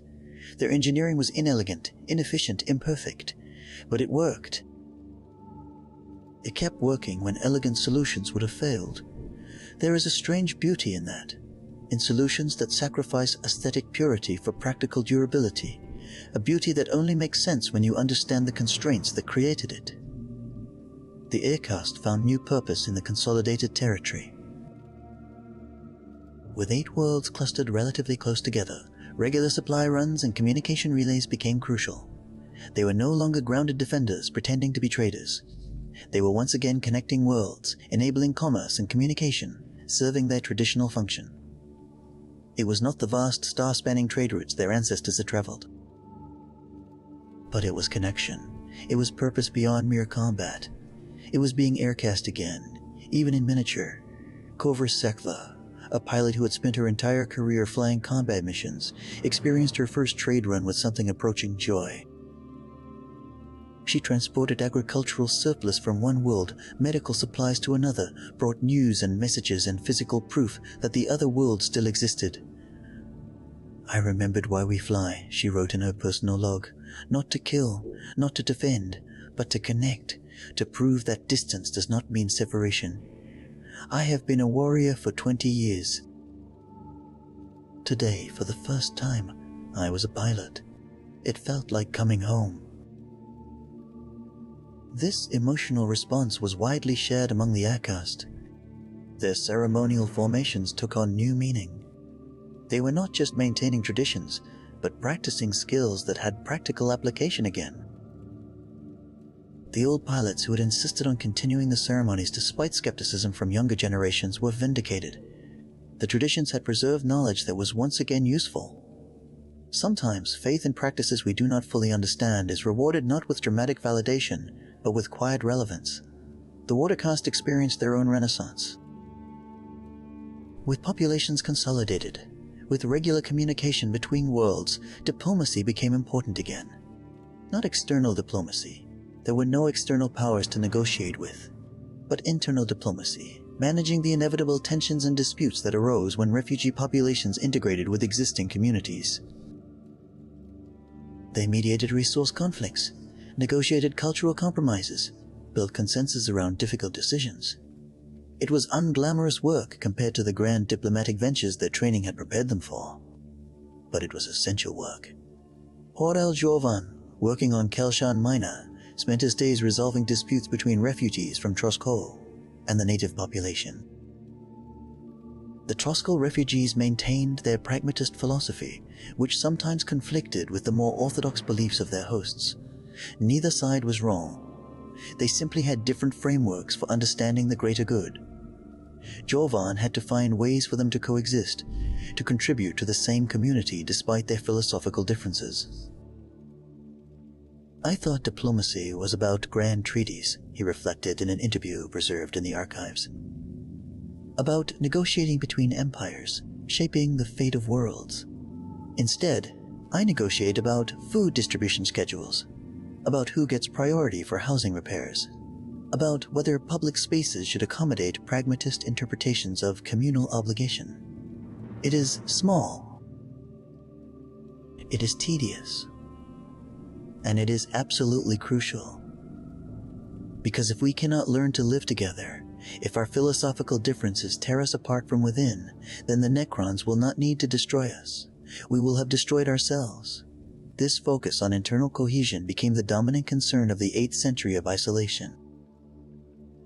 The external Necron threat had been managed, not defeated, but rendered survivable through strategic retreat. Now the challenge was internal. Could they maintain unity across 8 worlds with increasingly divergent cultures, philosophies, and priorities? Could they remain the Velk'han Sept when the Sept was becoming more abstract than concrete? Could shared history and common origin sustain collective identity indefinitely, or would they inevitably fragment into 8 separate mini-civilizations? These questions had no easy answers. Some worlds were already developing distinct identities. The military focus of Vir La Minor, the philosophical innovation of Troskol refugees wherever they settled, the engineering pragmatism of Velk'han Sept, the diplomatic sophistication of Kelshan Minor. They were all still Tau, all still part of the Velk'han Sept, but the specificity of that identity was becoming more complex, more layered. They were not just Tau.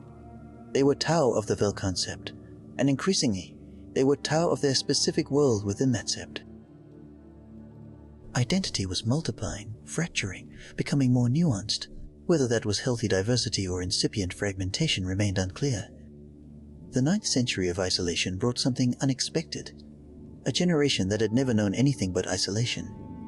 Their grandparents remembered the lost supply ships, carried stories of the Empire like sacred texts.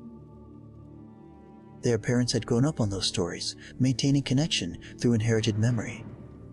But this new generation had no living link to the Tau Empire beyond stories that sounded increasingly like mythology.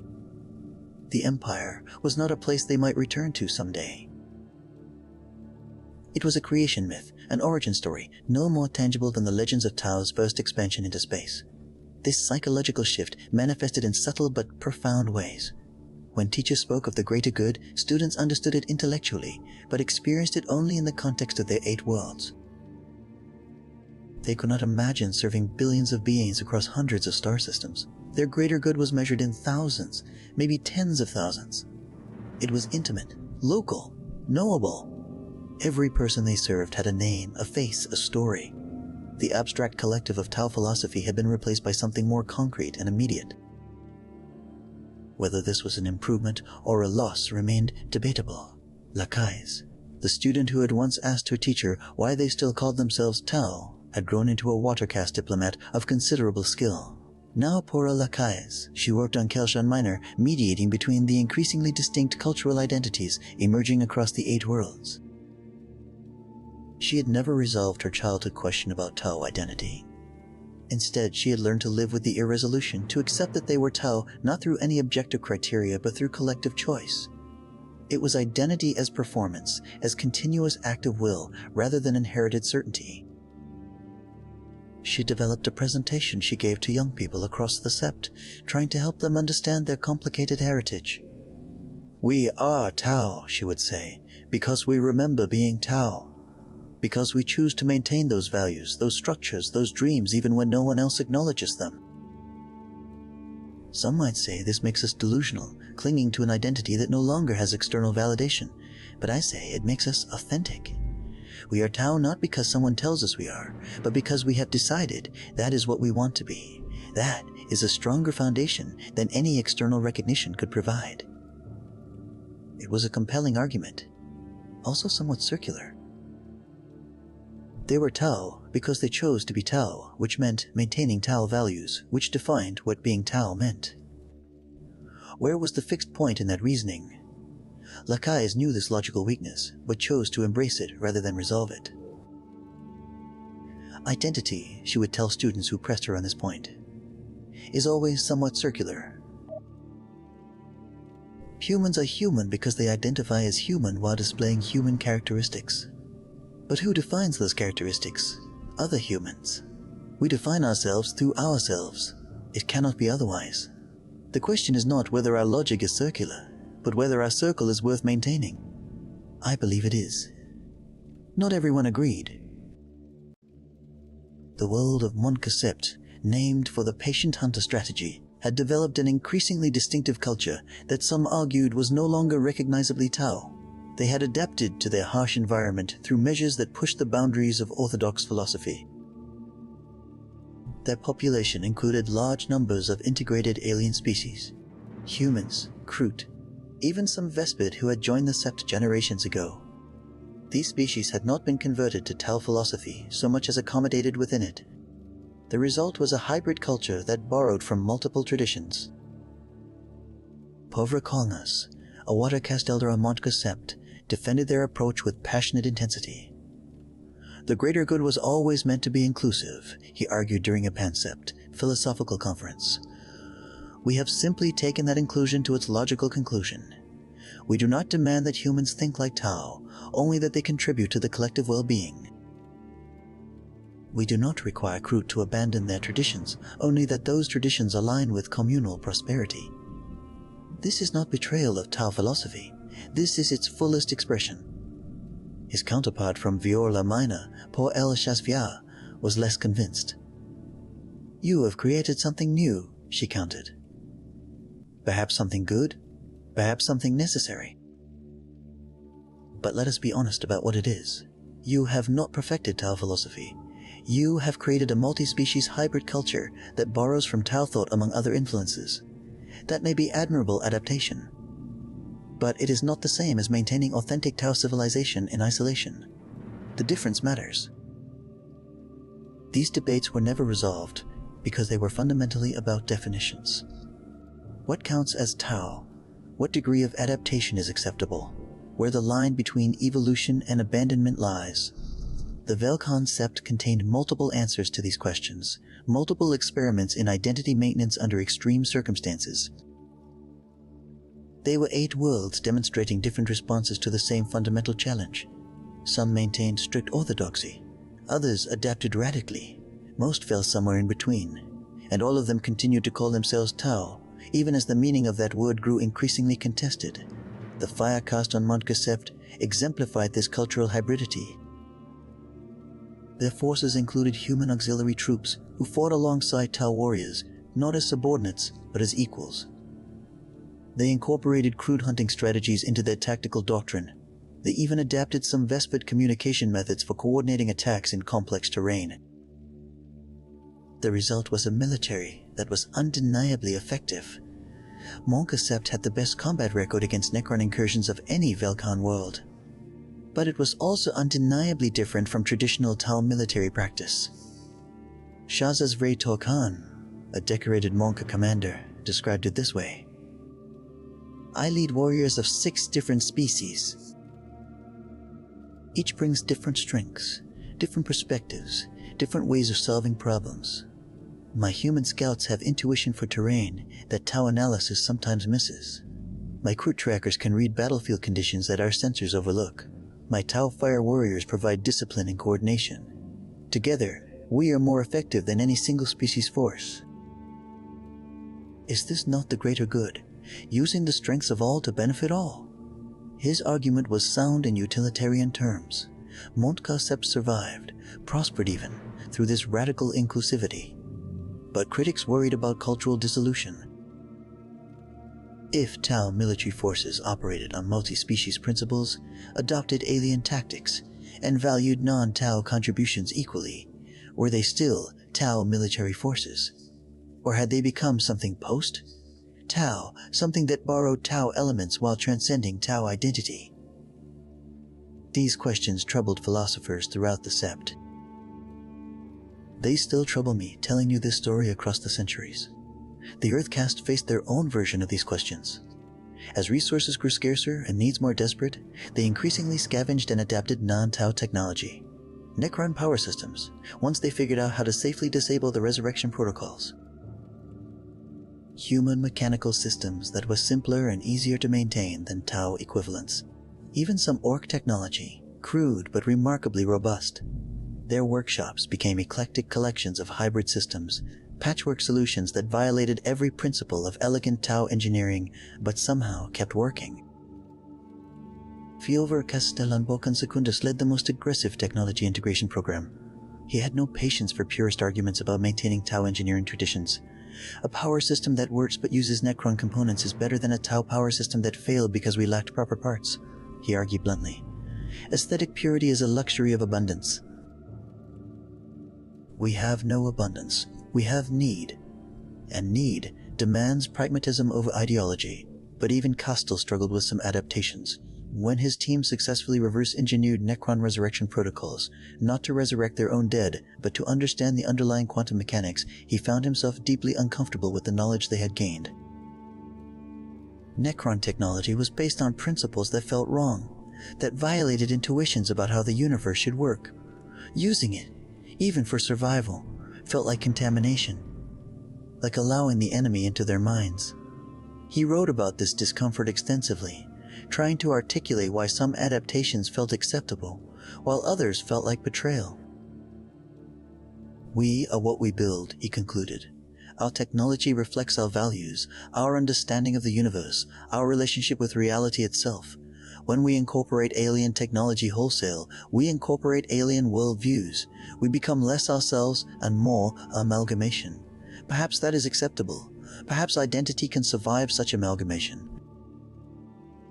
But we should not pretend we are unchanged by what we adopt. Every tool shapes the hand that uses it. This philosophical awareness did not stop him from continuing the integration programs. Survival demanded it, but he worked to ensure that younger engineers understood what they were doing, the costs as well as benefits of their technological eclecticism.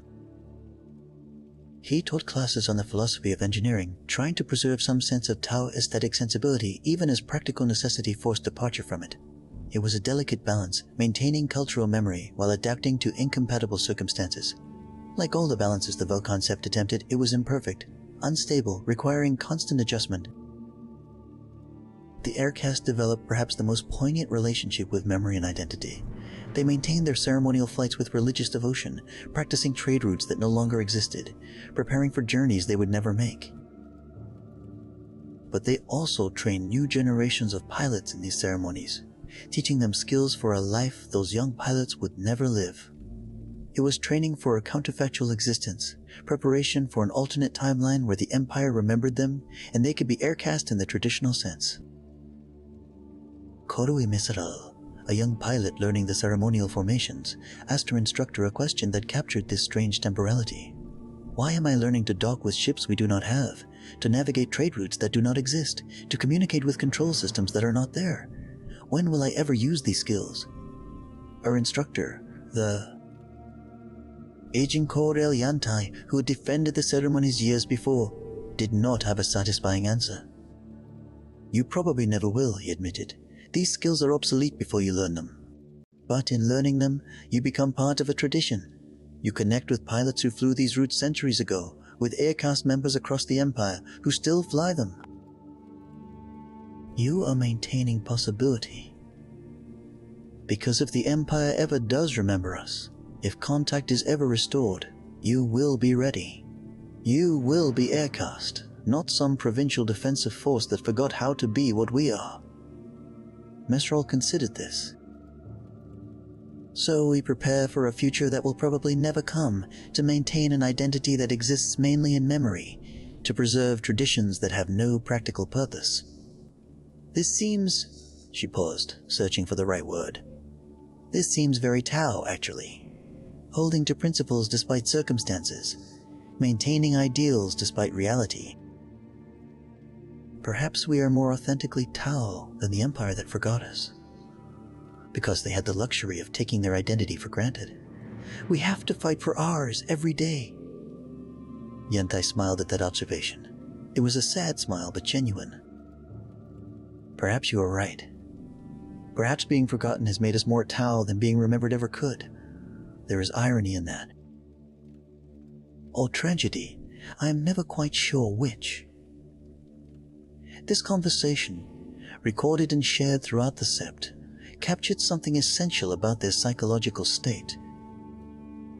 They were simultaneously the most devoted and the most alienated members of the Tao Empire. Most devoted because they maintained their identity through centuries of abandonment. Most alienated because that abandonment created a gulf that could never be fully bridged. Even if contact were restored, even if the Empire acknowledged them again, they would forever be marked by the experience of isolation. They would be Tao who knew what it was like to not matter. That knowledge changes you in ways that cannot be undone. The children growing up in this culture inherited complicated legacies. They were taught to value their Tao heritage, to maintain traditions, to believe in the greater good. But they were also taught the history of abandonment, the reality of isolation, the need for adaptation. These dual messages created psychological complexity. Some children became fierce traditionalists, clinging to orthodox practices precisely because they feared losing them. Others became radical adapters, arguing that only change would ensure survival. Most fell somewhere in between, negotiating their identities case by case, situation by situation, trying to honor both heritage and reality. The educational systems across the 8 worlds struggled with this balance. What should children be taught about the Empire? Should they learn classical Tao history as if they were still part of it, maintaining connection to a larger narrative? Or should they learn Velk'han Sept history, focusing on their own unique experience of survival and adaptation? Both approaches had merit. Both had drawbacks. Most schools adopted hybrid curricula that taught both, trying to give students historical context while acknowledging their distinct circumstances. Paula Chassezera, an educator on Kelshan Minor, pioneered what she called critical heritage education. She taught students classical Tao philosophy and history, but also encouraged them to analyze it critically, to ask how well those principles applied to their circumstances, to consider what might need to be adapted or reconsidered. It was controversial. Some elders felt she was teaching children to doubt their heritage. But Chazer believed doubt was necessary for authentic belief. If we teach children to accept everything unquestioningly, she argued, we create brittle identities that shatter under pressure. But if we teach them to question thoughtfully, to understand why we believe what we believe, they develop resilient identities that can adapt without breaking. We honor our heritage more by engaging with it critically than by accepting it blindly. Her students grew up with more nuanced understanding of their identity than previous generations. They knew they were Tao, but they also knew what that meant had evolved in the Velk'han Sept. They could articulate both continuity with tradition and departure from it.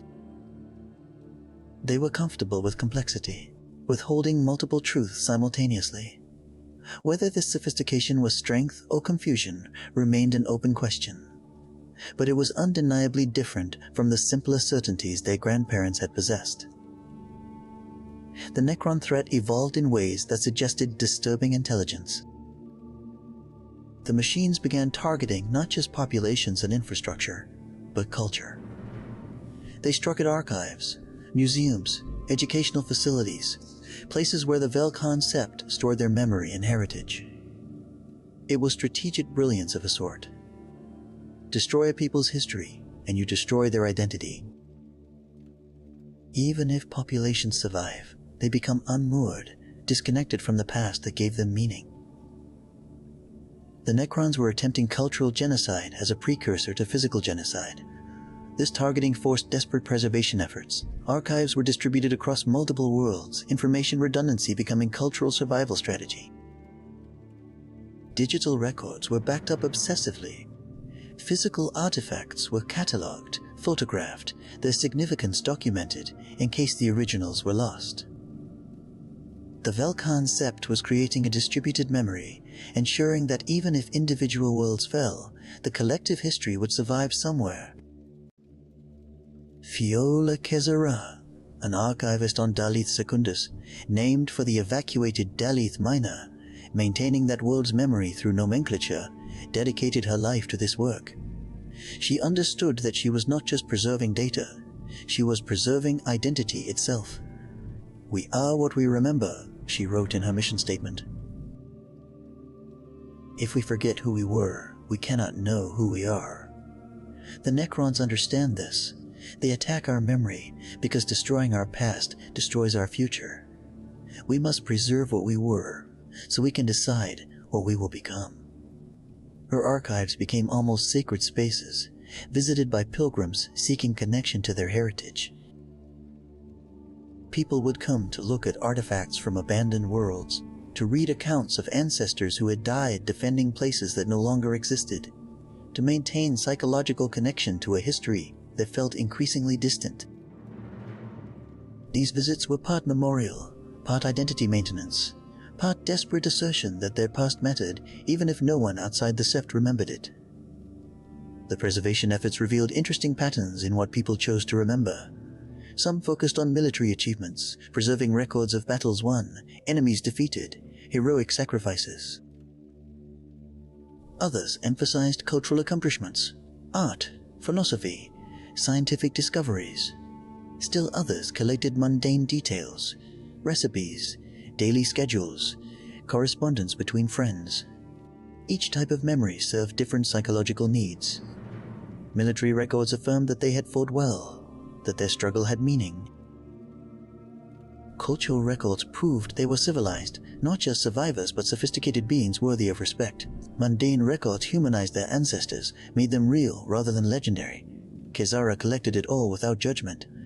Every memory is worth preserving, she insisted. We cannot know which details will matter to future generations. The recipe that seems trivial now might be the link that helps someone connect with their heritage centuries hence. The mundane correspondence might reveal emotional truths that official records obscure. We save everything we can and let the future decide what matters. This archival philosophy created massive storage challenges. Physical space was limited. Digital storage was finite. They could not truly save everything. Triage was necessary, even in memory preservation.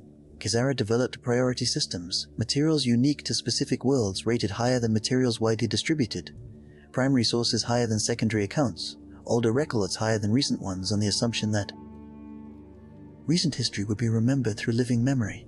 But every prioritization meant something was ranked lower, risked being lost. It was a form of active forgetting disguised as preservation. She carried that weight with visible burden, understanding that her choices were determining what the Velk'han Sept would remember about itself. The 10th century of isolation brought what historians would later call the memory wars, not actual conflicts, but bitter disputes about what version of history should be preserved, whose interpretation of events was authoritative, which narratives deserved prominence. As the generation who had personally experienced the early isolation died off, their first-hand accounts were replaced by competing interpretations. Different worlds emphasized different aspects of their shared history. Different factions saw different lessons in past events. History became contested ground, and memory itself became political. The world of Truscall, with its pragmatist philosophy, tended to interpret historical events through a lens of resource management and survival necessity. Their archives emphasized moments when practical adaptation had saved lives, when orthodox principles had been wisely set aside for greater goods. The world of Viola Minor, conversely, emphasized instances where maintaining traditional values had prevented moral compromise, where adherence to principle had preserved their identity even at material cost. Both were working from the same basic historical record, Both were telling true stories. But the truth they told was shaped by the truth they needed to believe about themselves. Poor Velk'han Sept, a historian on Kelshan Minor, tried to create a unified historical narrative that all 8 worlds could accept. He spent decades interviewing elders, comparing archives, trying to establish undisputed facts around which a shared history could be built. It was exhausting, often frustrating work. For every fact he established, he uncovered 3 interpretive disputes. Did Commander X abandon World Y out of strategic wisdom or moral cowardice? Did the integration of human refugees on Daleth Minor represent enlightened inclusivity or desperate compromise? Was the retreat from Necron held? Territories a successful adaptation or a shameful surrender? History, Castanel wrote in his notes, is not a collection of facts, but a negotiation of meanings. The events happened, people were born, lived, made choices, died. But what those events mean, how they reflect on us, what lessons we should draw, these are not discovered but created. I thought I was recording history. I am actually mediating between competing visions of identity. The past matters because of what it tells us about who we are now. But who we are now shapes what we see in the past. There is no escape from this circle. He eventually abandoned the attempt at unified narrative, instead creating what he called a multi-perspectival history, a record that presented multiple interpretations of key events, allowing readers to see how different communities understood their shared past. It was intellectually honest, but practically unsatisfying. People wanted a single story they could all believe in, a shared narrative that unified rather than divided. Castanel's work showed that such unity was impossible without someone's perspective being privileged over others, and in the egalitarian structure of the Velk'han Sept, no one had the authority to impose such privileging. This fragmentation of historical narrative was, in some ways, the most profound evidence of their isolation. Connected Tau worlds had authoritative histories provided by central archives, validated by ethereal councils, standardized across the empire. But the Velk'han Sept had no such central authority. Each world was free to interpret its past however it wished. And that freedom, that autonomy they had been forced to develop, made unified identity increasingly difficult to maintain. They were becoming plural, even in their own memory. The Firecaste struggled with this plurality in concrete ways. Military doctrine requires shared understanding of past battles, agreed upon lessons from historical campaigns, standardized tactics based on proven strategies. But when different worlds taught different tactical lessons from the same historical battles, when success and failure were defined differently across communities, coordination became challenging. Young officers trained on different worlds would arrive at joint operations with incompatible assumptions about proper procedure, correct responses, appropriate risks. Shaza Bokvai, the senior Firecaste coordinator attempting to maintain some tactical unity across the Sept, found himself playing the role of translator and mediator more than military commander. I spend more time explaining why Commander A made that choice in that context than I do planning actual operations, he complained to his staff. We have 8 different military cultures now, all calling themselves Tau but meaning different things by it. They can still fight together, barely. But the friction increases every generation. Eventually, we may reach a point where coordination is impossible, where each world's forces are so culturally distinct they cannot integrate even temporarily. His concerns were valid, but offered no obvious solutions.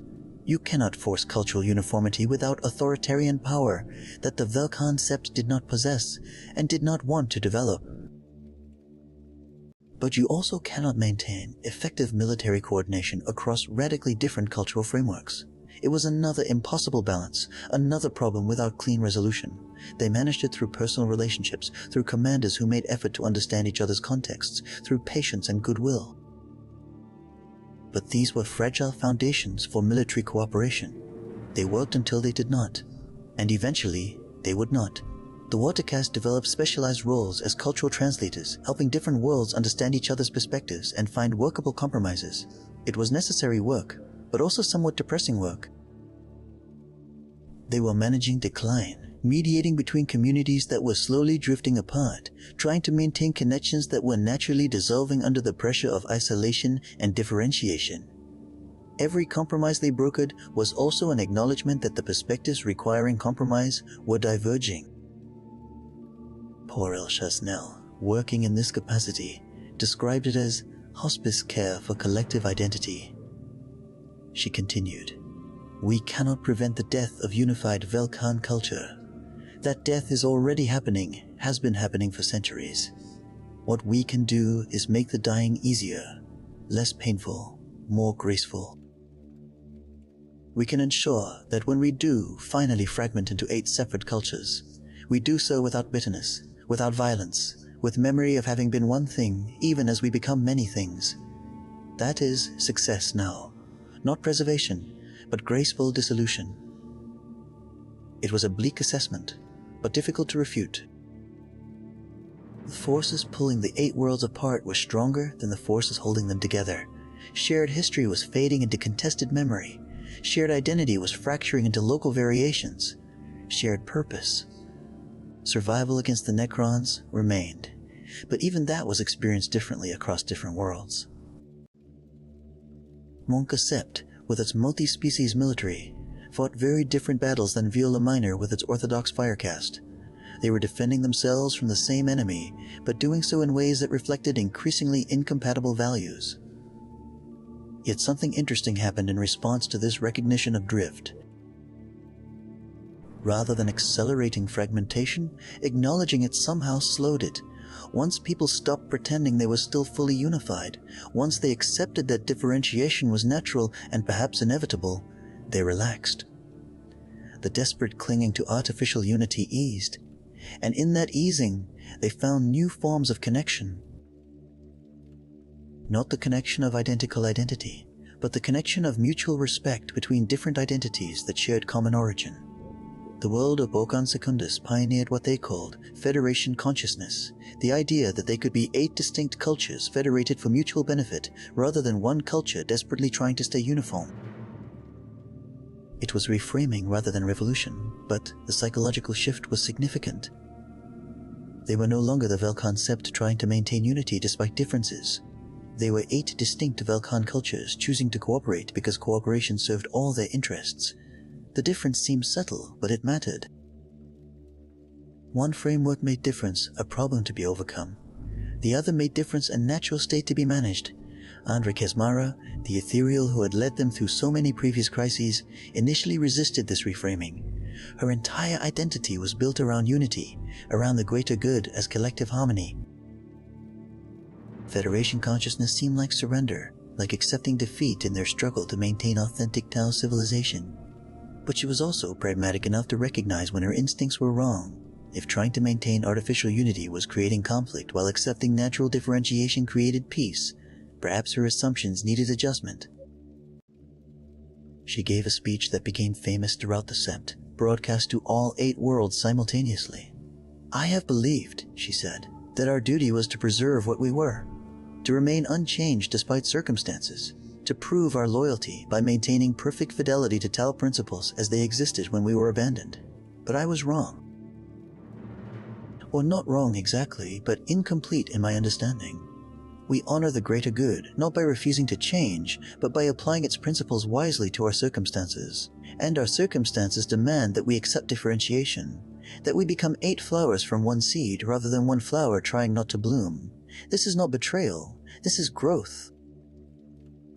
The speech was not universally accepted.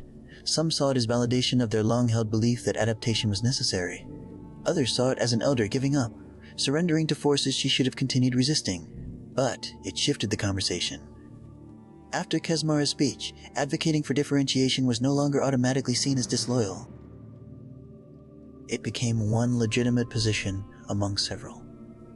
And that legitimization reduced the emotional charge around these debates, allowed people to discuss their differences without feeling they were betraying their heritage by having differences at all. The practical implementation of Federation consciousness involved creating new institutional structures. A Sept Council where each world sent representatives to coordinate common concerns, military cooperation, resource sharing, technology exchange. But crucially, this council had no authority over internal world governance. Each world remained sovereign over its own cultural practices, educational content, social structures. The council managed the commons, the worlds managed themselves. It was a structure that acknowledged differentiation while maintaining cooperation. Paul Jormes, one of the architects of this structure, explained the philosophy behind it. We tried to be one thing for 10 centuries. It did not work. Or rather, it worked only through enormous psychological effort, constant mediation, artificial suppression of natural cultural evolution. That is exhausting. It makes people bitter. So we are trying something different. We are allowing ourselves to be different things while remaining related things, family rather than identity. You can be family with people who are not like you. In fact, all families contain differences. We are simply accepting their truth rather than fighting it. The Earth caste benefited immediately from this new structure.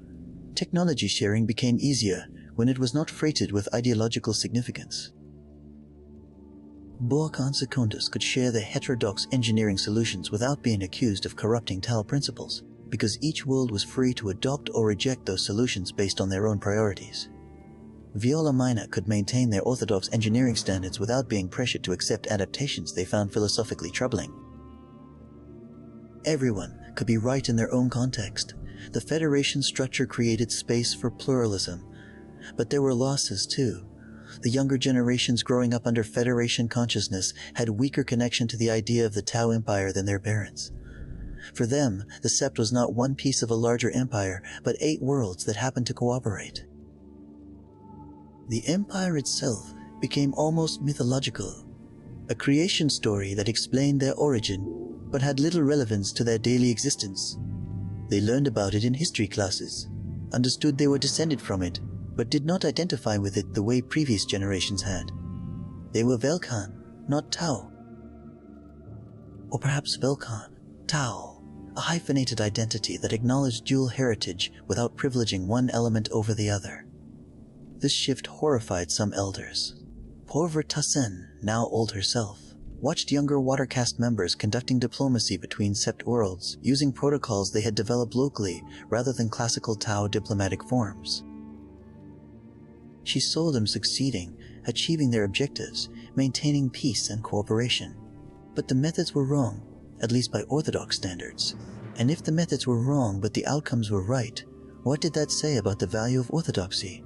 I spent my life trying to be a proper Tau diplomat, she reflected in an interview near the end of her life.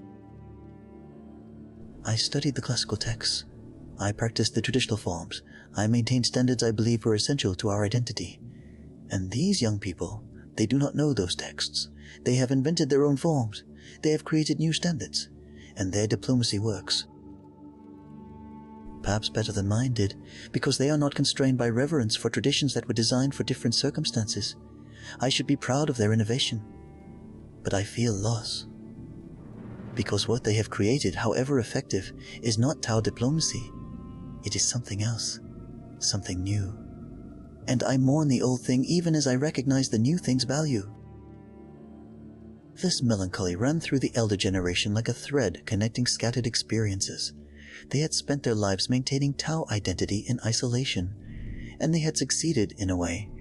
The Sept had survived, but success looked nothing like they had imagined. Their children and grandchildren were thriving, adapting, innovating, but also drifting away from the very identity the elders had sacrificed to preserve. It was victory that felt like defeat, or defeat that felt like victory, or both simultaneously, because life rarely offers clean categories. The air caste continued their ceremonies, but their meaning had shifted. The younger pilots, learning the traditional routes, understood they were learning history, not preparation. They practiced obsolete skills as a form of cultural memory, maintaining connection to ancestors through ritualized actions that had no practical purpose. It was beautiful in its way, also deeply sad. They were becoming a living museum, preserving what no longer was, performing identity rather than living it. Kola Bokson, a young pilot, wrote poetry about this experience. One piece, widely circulated and memorized, captured the strange temporality of ceremonial practice. I fly routes to worlds I will never see. Practice docking with ships that do not exist. Speak to control towers, long silent.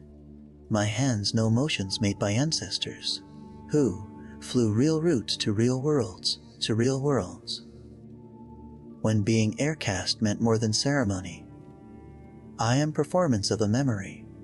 Of something that was that we pretend still is that we pretend still is that we pretend still is through collective act of beautiful delusion.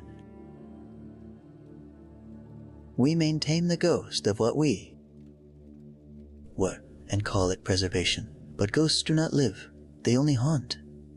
And we are haunted by our own past, which was also someone else's past that we inherit, but cannot inhabit. We fly, not to arrive.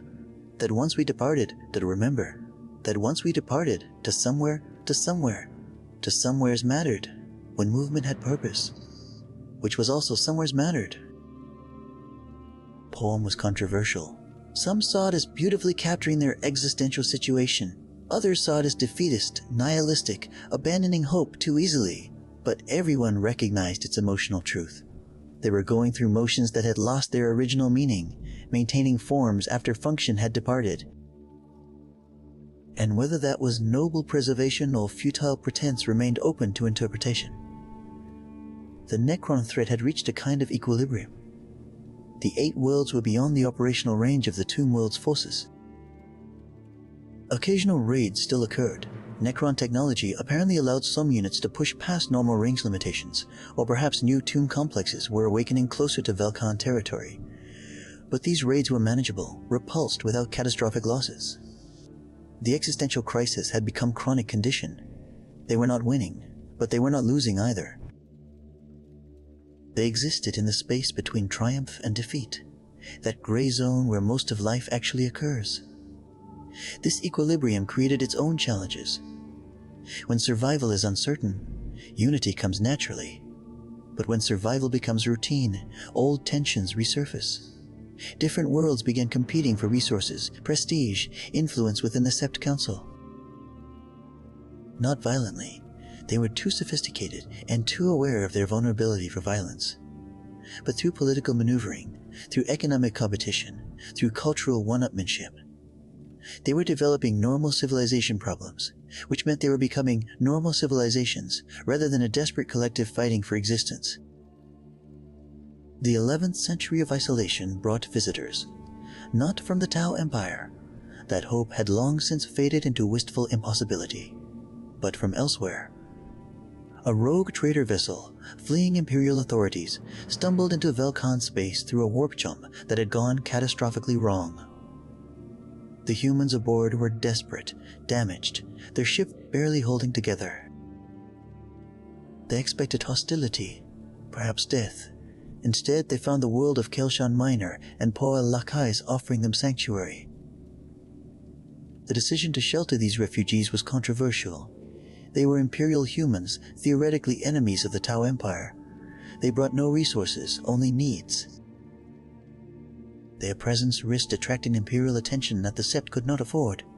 But Lakais argued for a different calculus. "We know what it means to be forgotten," she said to the Sept Council, "to be lost in the darkness, hoping for any shelter. These humans are us, in a sense, abandoned by their empire, seeking survival where they can find it. Turning them away would be turning away ourselves, or what we once were. That feels like a betrayal worse than any strategic risk they might pose." The Council approved sanctuary by narrow vote. The humans settled on Kelshan Minor, bringing with them knowledge of the wider galaxy that the Velk'han Sept had been isolated from for centuries. Through their stories, the Sept learned that the galaxy had moved on without them in ways both profound and disturbing. The Tau Empire had continued its expansion, now controlled vast territories far from Velk'han space. New threats had emerged, the Tyranids, extragalactic horrors consuming entire worlds. The Imperium was fracturing under pressure from all sides. And no one, not Tau, nor human, nor any other power, remembered or cared about 24 worlds on the galactic fringe. This news should have been devastating. Instead, it brought strange relief. They had spent centuries maintaining hope that the Empire might remember them, might return, might acknowledge their sacrifice. Learning definitively that this would never happen was painful, but it was also liberating. They could stop hoping for rescue and focus on being who they actually were, rather than who they wanted to be seen as. The final thread connecting them to the Empire snapped, and in snapping, released tension they had not known they were carrying. But the human refugees brought something else too: perspective. They had traveled the galaxy, seeing countless civilizations, experienced the Imperium's vast and terrible machinery, and from that perspective, they saw the Velk'han Sept with clearer eyes than the Sept could see itself. One of the refugees, a former Imperial scribe named Hadrian, wrote an account of his experiences that would become widely read throughout the Sept. "I have served the God Emperor on a dozen worlds," Hadrian wrote. "I have witnessed the glory of the Imperium and its casual cruelty. I have seen populations sacrificed for strategic necessity, planets burned for ideological purity, lives spent like currency on goals no individual could comprehend. The Imperium functions through this scale. It is so vast that individual suffering becomes statistical noise. Individual lives become irrelevant beneath the weight of collective necessity. I was raised to believe this was necessary, that the Emperor's vision required such sacrifice. And perhaps it does. But living here among the Tau of Velk'han, I see something different. A civilization small enough that every life matters, where leaders know the names of those they lead, where sacrifice is understood individually, not abstractly. You think you are insignificant because the galaxy forgot you, but perhaps you are significant precisely because you are small enough for significance to mean something. This observation struck deep. The Velk'han Sept had always measured themselves against the Empire, seeing their small scale as failure. But Hadrian suggested their scale was not inadequacy, but appropriate size, large enough to matter, small enough to remain human, or in their case, remain whatever it meant to be Tau when Tau-ness was not defined by vastness, but by values. It was reframing at the deepest level, suggesting their isolation had been gift rather than curse, had forced them to maintain authenticity that scale-driven empires inevitably lost. Not everyone accepted this interpretation. Shas's Okais, now elderly but still sharp, argued that Hadrian was rationalizing their failure. "He makes our limitations sound like virtue," Kais said. "But we are small, not by choice but by circumstance. We would gladly be part of something larger if that larger thing acknowledged us. Hadrian comes from an empire so vast it could afford to forget billions.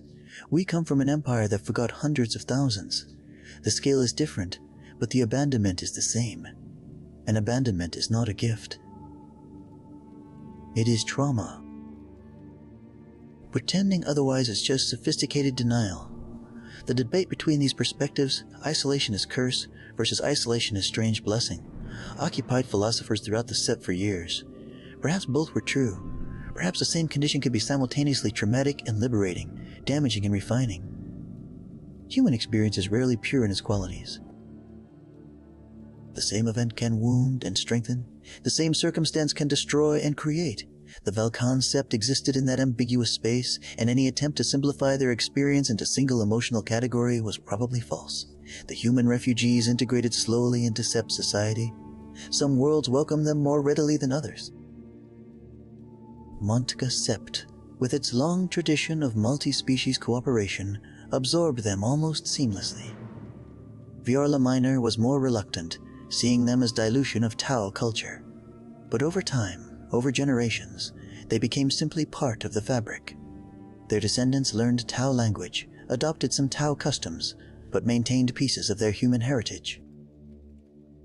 They created another layer of hybridization, another thread of complexity in the already complicated tapestry of Velk'han identity. This integration forced interesting questions about what it meant to be part of the Sept. If humans could be Velk'han, what was Velk'han identity based on? Not species, clearly. Not adherence to orthodox Tao philosophy, since that varied across worlds. Not shared governance structures, since the Federation model allowed significant autonomy. What held them together? Memory, perhaps. Shared experience of abandonment and survival. Collective trauma transformed into collective identity. They were bound, not by what they were, but by what they had endured together. It was a dark foundation for civilization, but perhaps stronger than ideology or species loyalty. Suffering shared creates bonds that comfort rarely does. The Earth-caste engineers found kindred spirits among the human refugees. Some of the humans were tech adepts, low-level members of the Mechanicus who had fled Imperial service. They brought knowledge of Imperial technology, different approaches to problem-solving, complementary skills to Tau engineering. The collaboration produced innovations neither group could have achieved alone. It also produced friendship, which surprised both sides. They had been taught to see each other as enemies, as fundamentally incompatible. But working together on concrete problems, fixing life support systems, optimizing power distribution, solving real technical challenges, they discovered shared values beneath different cultural expressions. The omniscia and the greater good were not the same, but engineers serving both could respect each other's dedication to keeping people alive through technical excellence. Fior Corvas, working alongside a tech adept named Sigma-7, reflected on this unexpected connection. We speak different languages, worship different principles, come from civilizations that are theoretically at war. But when a reactor is failing and lives depend on fixing it, those differences become less important than the shared goal of solving the problem. Sigma-7 thinks of the reactor as machine spirit that must be properly honored. I think of it as engineered system that must be correctly maintained. But we are both trying to keep people warm and fed and alive. That common purpose bridges divides that ideology could not cross. Perhaps this is what the greater good always should have been. Not uniformity of belief, but cooperation towards shared goals, despite differences in understanding. This pragmatic unity and difference became characteristic of late-period Velk'han Sept. They stopped trying to make everyone believe the same things and focused instead on making everyone work toward complementary goals. It was less philosophically pure than orthodox Tau civilization. But it was more stable, more sustainable, more adaptable to the endless variations of circumstance that reality presented. They had learned, through hard experience, that purity is a luxury of controlled conditions. In the messy reality of survival, hybrid vigor outperforms ideological consistency. The Watercaste saw their role evolve yet again.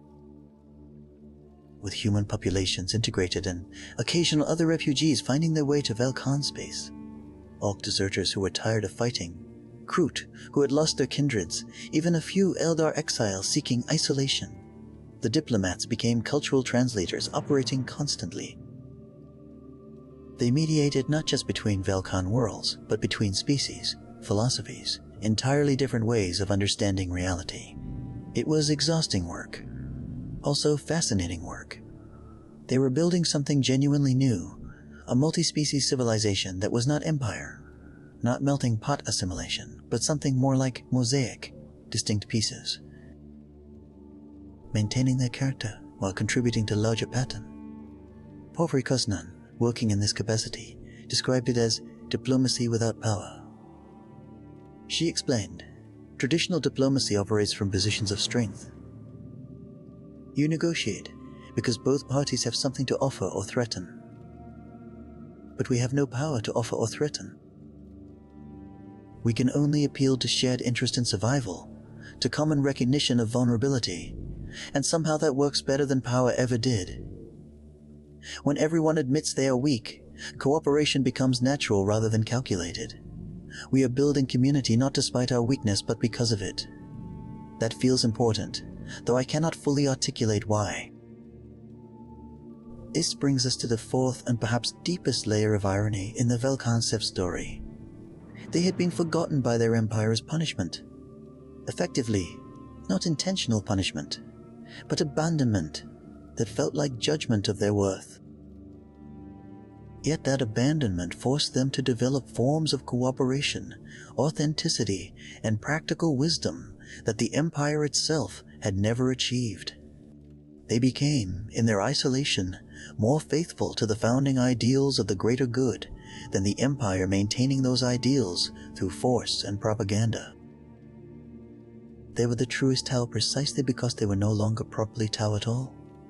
The abandonment that was meant to destroy them instead refined them into something the Empire could never be.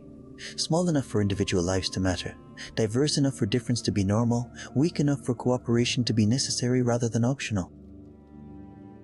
But this irony brought no satisfaction. They would have traded all their hard-won wisdom for recognition, for connection, for mattering to someone beyond themselves. Wisdom born of suffering is still suffering, and while they had made meaning from their abandonment, that meaning did not erase the abandonment's pain. They carried both, the pride of survival and the wound of rejection, simultaneously without resolution. The children growing up in this mature Velk'han Sept knew a different world than their ancestors. They learned from Tau teachers and human teachers and crude teachers. They studied Tau philosophy alongside human philosophy, alongside pragmatic lessons about survival that belonged to no single tradition. They were being raised in genuinely pluralistic environment, which meant they were being raised without clear identity markers. They were Velk'han, but Velk'han was no longer a simple category. It was a complex constellation of possibilities, any of which might be authentically claimed. Some elders worried this pluralism was delusion, loss of essence, slow death of Tau identity.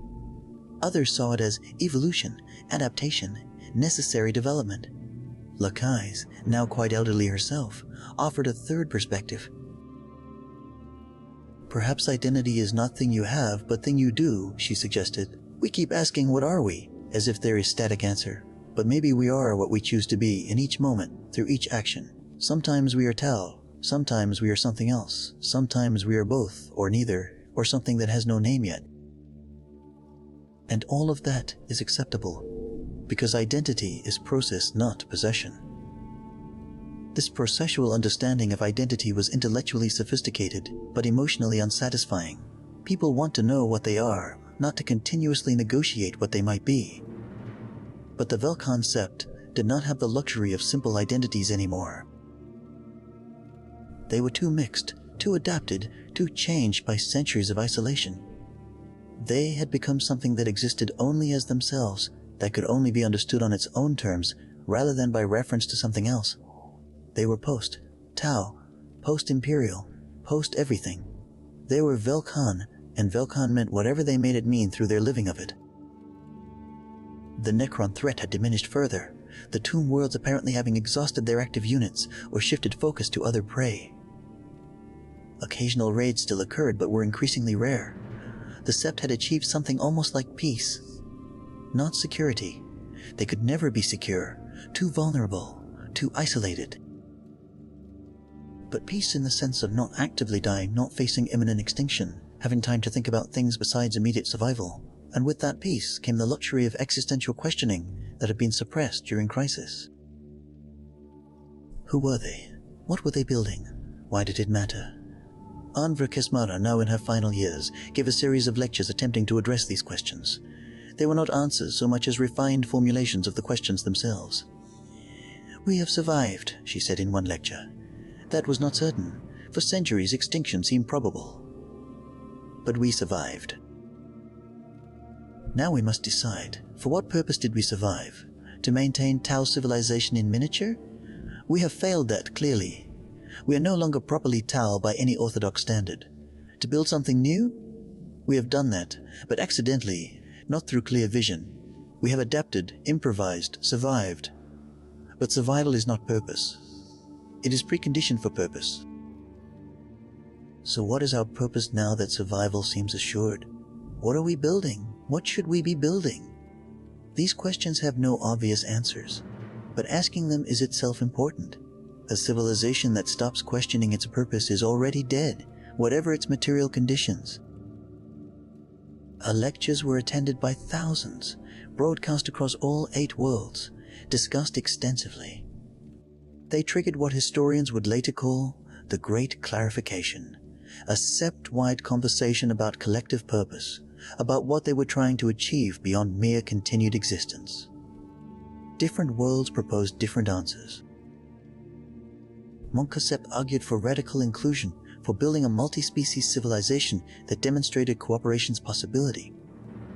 Viola Minor argued for cultural preservation, for maintaining as much authentic Toe tradition as circumstances allowed. Velk'han Secundus argued for technological innovation, for developing solutions to problems that might someday benefit others, even if those others never knew the Sept existed. All these purposes had merit. None was clearly superior to others. And perhaps that was itself the answer, that their purpose was to demonstrate that multiple purposes could coexist, that civilization did not require a unified goal, but only compatible goals that allowed cooperation. They were federation not just in structure, but in meaning. A collection of related purposes rather than single purpose pursued collectively. It was messy, unelegant, philosophically unsatisfying. But it worked. And working mattered more than philosophical purity. The final decades of the 11th century saw consolidation of this multi-purpose identity. The Sept Council evolved into genuine representative democracy, each world sending delegates who debated policy, allocated resources, coordinated defense, but did not attempt to impose cultural uniformity. It was governance that accepted pluralism as foundational principle rather than problem to solve. And strangely, it was more stable than the earlier attempts at forced unity. When difference is normal, when variation is expected, conflict becomes negotiation rather than crisis. They had learned to disagree without fragmenting, to maintain distinct identities while cooperating on shared necessities. And so we arrive at the end of our journey through the Velk'han Sept, though their story continues beyond where we must leave it. The 12th century of isolation found them changed beyond recognition from what they had been, yet still recognizably themselves in ways that matter. They were 8 worlds, hundreds of thousands of souls, living on the margins of galactic consciousness. They were remembered by no one but themselves. And in that self-remembering, they had built something that deserves recognition, even if it will never receive it. Let me tell you about the last days of Andre Kesmara, because in her ending we find something essential about what the Velk'han Sept had become. She was dying slowly, as all must, and she knew it with clear-eyed acceptance. The medical facilities of Kelshan Minor could extend her life perhaps a few more months, but she declined the intervention. "I have lived long enough," she told her caretakers. "Long enough to see us survive what should have destroyed us. Long enough to understand we will never be what we hoped to be. Long enough to accept that what we became instead has its own worth." That is enough. In her final weeks, she received visitors from all 8 worlds. They came not seeking guidance. The Sept had moved beyond needing singular guidance but offering gratitude. Young people who had never known her personally came to thank her for decisions made before they were born. Engineers brought models of structures built using principles she had endorsed. Diplomats shared stories of negotiations conducted using frameworks she had helped develop. They were showing her that her life had mattered, that her choices had echoed forward, that she would be remembered even in this place that remembers itself only. One visitor, a young human born on Kelshan Minor to refugee parents, brought her a gift, a hand-bound book containing testimonies from hundreds of people whose lives had been shaped by her leadership. The girl, whose name was Sarah, spoke shyly. "You are not my ethereal," she said. "I am human. We do not have ethereals. But you are my leader anyway. The leader of this place that accepted my grandparents when they had nowhere else to go. I wanted you to know that your kindness echoes, that choices to be generous ripple outward, that you will be remembered not just by Tal but by all of us who call Velk'han home." Kesmara wept at that testimony. Not from sadness, but from recognition of something she had not fully understood until that moment. The Velk'han Sept's significance was not in maintaining Tal purity. It was in demonstrating that the principles underlying Tal philosophy, cooperation, collective good, sacrifice for others, could transcend their origin culture. that these values were not Tau values, but values that Tau had articulated, well, and that others could embrace without becoming Tau. Her life's work had not been preserving a civilization, but nurturing a set of principles that could outlive any single civilization's expression of them. She died 3 days later, peacefully, surrounded by people of 4 different species who all claimed her as their teacher. Her funeral was attended by thousands, broadcast across all 8 worlds. The eulogies were given in Tau, in Gothic Imperial language, in Krut-tongue, in languages that had no name because they had emerged only in Velk'han space, hybrids of hybrids. And every speaker, in every language, said essentially the same thing, that she had led them not by demanding they follow, but by showing them what following worthwhile principles looked like. That she had been wrong sometimes, but honest always.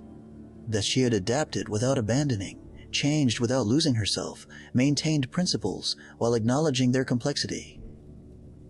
After her death, the Sept Council debated whether to appoint another ethereal to her position. The debate was long, sometimes heated, and ultimately resolved through characteristic Velk'han compromise. They would not appoint a replacement. The position would remain empty, a memorial to Kesmara and to the traditional Tau structure they had once been part of. But they would create a new position, the Speaker of Memory, whose role was not to lead but to remember, to maintain connection to their history, to ensure that future generations understood where they had come from, even as they moved toward futures their ancestors could not have imagined. The first Speaker of Memory was Porol Lakais, who had spent her life wrestling with questions of identity and authenticity. She accepted the role with visible ambivalence. "I am not qualified," she told the council. "I have doubts. I question. I do not have certainty about who we are or what we should be." The council's response was that these qualities made her ideal.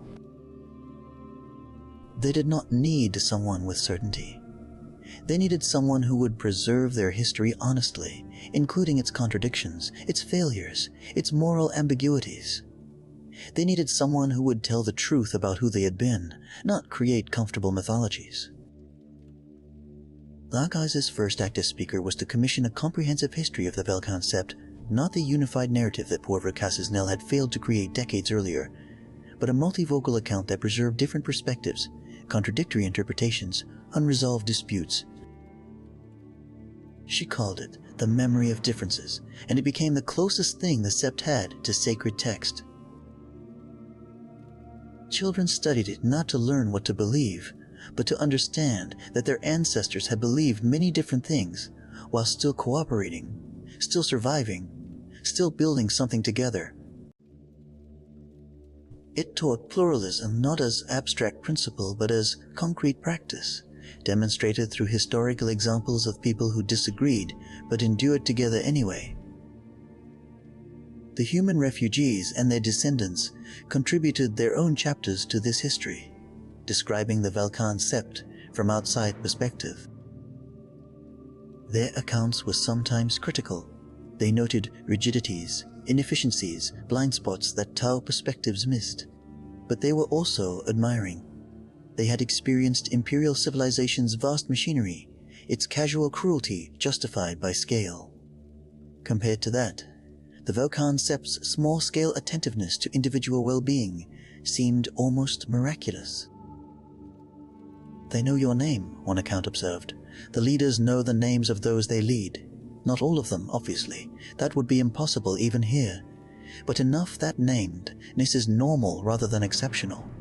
In the Imperium, you are a number until you become notable. Here, you are a person from birth.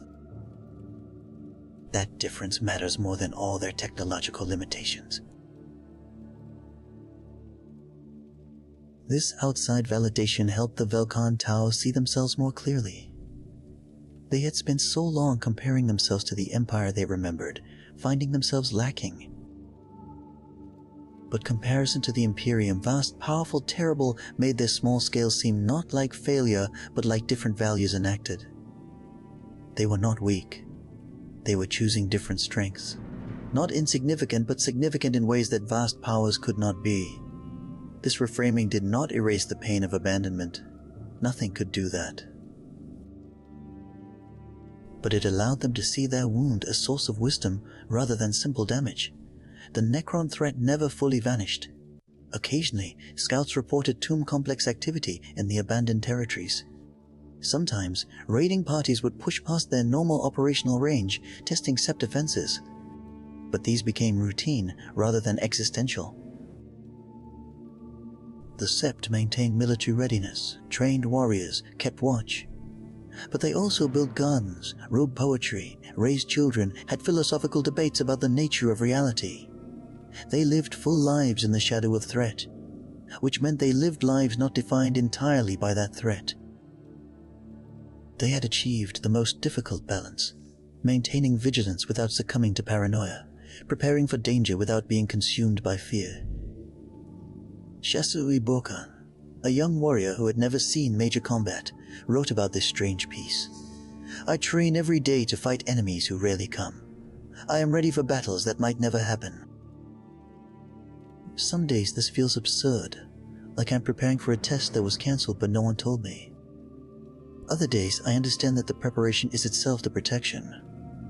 The Necrons do not attack because we are ready for them to attack. If we stop being ready, they would notice. So my obsolete training is actually crucial, but crucial in paradoxical way. I am warrior whose success is measured by not fighting. There is strange honor in that, though not the honor I was taught to seek. This mature understanding of defensive posture as deterrent, rather than preparation for inevitable conflict, showed how far the Sept had come from the embattled desperation of their early isolation. They were no longer simply surviving. They were living in sustainable tension with their environment, including the hostile elements of that environment. They had learned what all lasting civilizations must learn, that perfect security is impossible, that threat is a permanent feature of existence, but that life can be meaningful anyway. Perhaps more meaningful, because awareness of fragility makes people value what they have. The Earth-cast's engineering had evolved into something that would be unrecognizable to orthodox Tau engineers, but would fascinate any student of adaptive systems. Their infrastructure was patchwork of different technologies, different philosophies, different solutions to similar problems. Some systems used pure Tau technology, maintained according to traditional specifications. Others incorporated Necron components, human mechanical principles, or robust, simplicity approaches. Still others were entirely novel, invented locally to solve problems that existed nowhere else. Walking through a Velk'han engineering facility was like walking through evolution made visible. You could see the history of adaptation in the layered solutions, the accumulated creativity of generations responding to constraint. Fiola Geneva, a young engineer learning this eclectic practice, initially found it overwhelming. How am I supposed to master all these different approaches? She asked her mentor. Each one has its own logic, its own principles, its own optimal applications. Learning Tau engineering alone would take a lifetime. You are asking me to learn 6 different engineering traditions simultaneously. Her mentor, Fiovre Talkais, smiled at the complaint. I am not asking you to master them, he said. I am asking you to understand them well enough to choose between them appropriately. To recognize when a problem calls for Tau precision, when it calls for human robustness, when it calls for novel solution that draws from multiple traditions. You do not need to be expert in everything. You need to be wise about which expertise each situation requires. That is different skill from traditional engineering. Harder in some ways, but more valuable in circumstances like ours. This pragmatic eclecticism was characteristic of late Velk'han culture across all domains. They were no longer trying to be the best at any single approach. They were trying to maintain repertoire of approaches and wisdom to choose between them. It made them less impressive by any single measure, but more resilient across multiple challenges.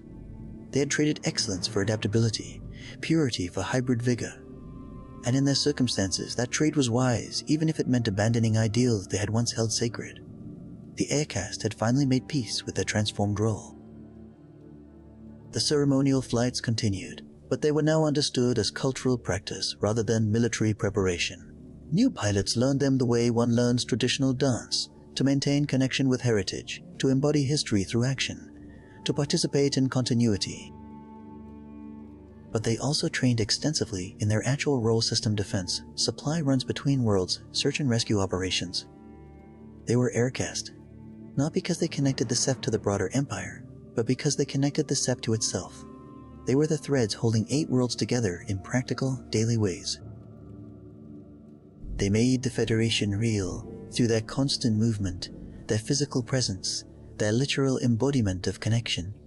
Kor-El Mesezral, the pilot who had once questioned the ceremonial flights as a young officer, now commanded the ceremonial wing. She had come full circle, from skeptic to defender of the tradition she had doubted. When young pilots asked her the same question she had once asked, why learn obsolete skills? She gave them an answer that honored both her younger self's doubts and her current understanding. These flights are not preparation for a future that will come, she told them. They are acknowledgement of a past that was. We fly these routes in memory of pilots who flew them for real, in honor of the aircast tradition we are part of, even in our isolation, and recognition that we are more than our current circumstances. You will probably never use these skills practically, but learning them changes you anyway. It connects you to something larger than your individual experience. And that connection, that sense of being part of continuity, gives meaning beyond mere function. We do not fly to arrive somewhere. We fly to remember that we are pilots, that we belong to a tradition of pilots, that our individual lives are part of a larger story. That is enough. The water caste had perhaps traveled furthest from their original role. They were no longer primarily diplomatic, though diplomacy remained important. They had become cultural workers, building and maintaining the social fabric that held the diverse Sept together. They taught classes on cross-cultural communication. They mediated disputes not just between worlds, but between neighbors.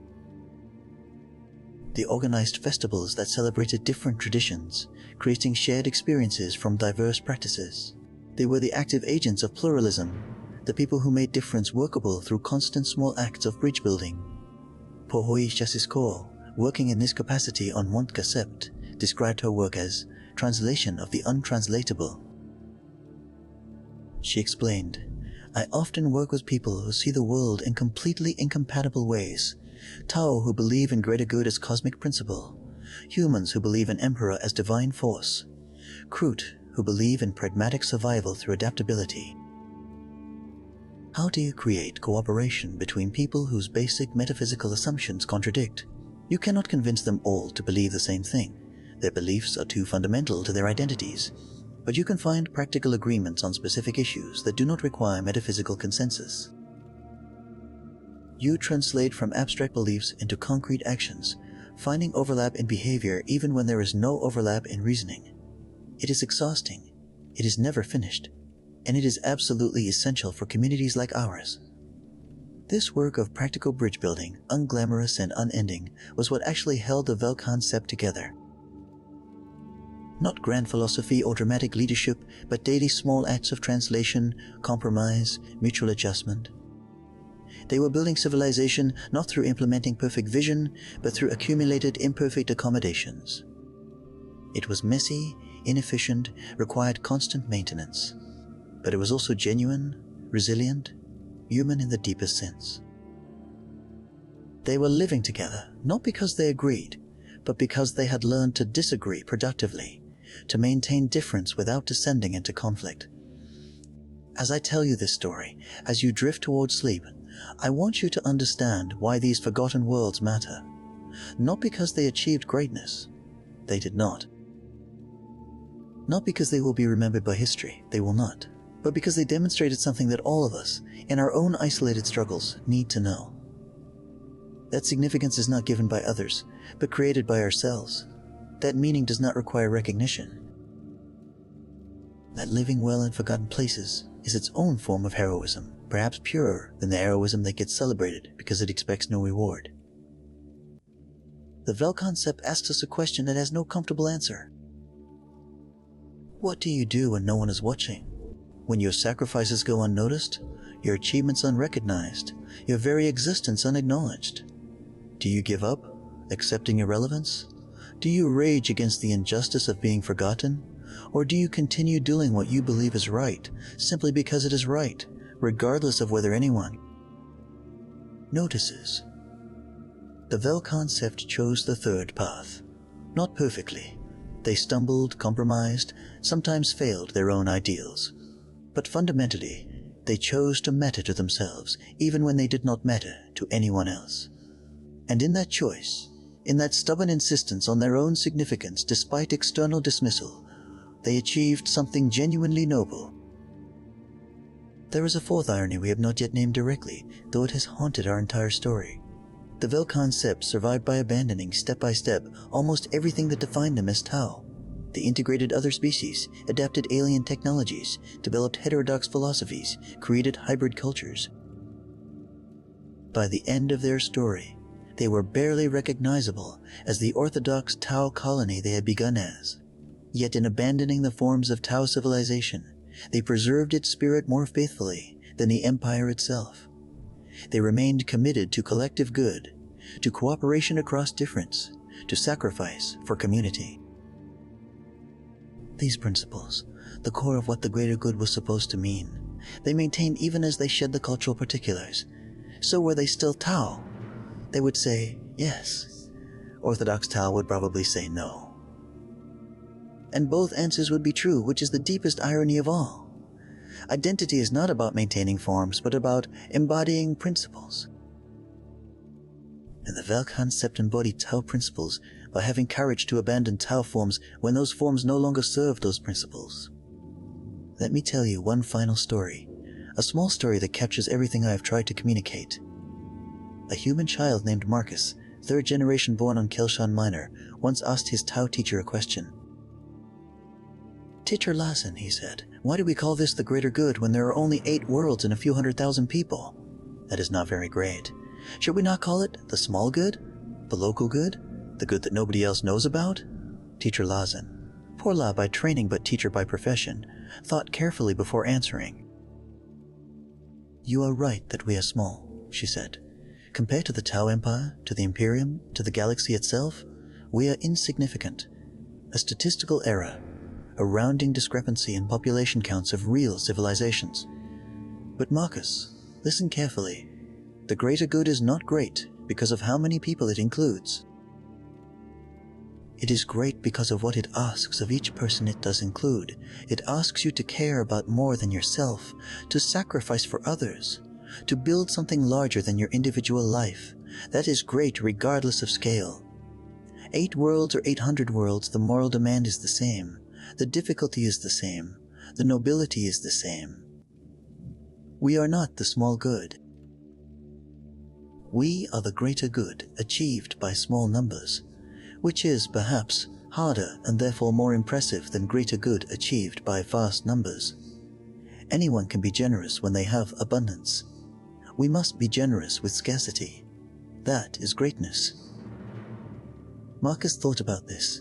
"So being small makes us more great, not less great?" he asked. "Being small makes us more tested," Lassen corrected gently. "Whether we are more great depends on how we respond to that test.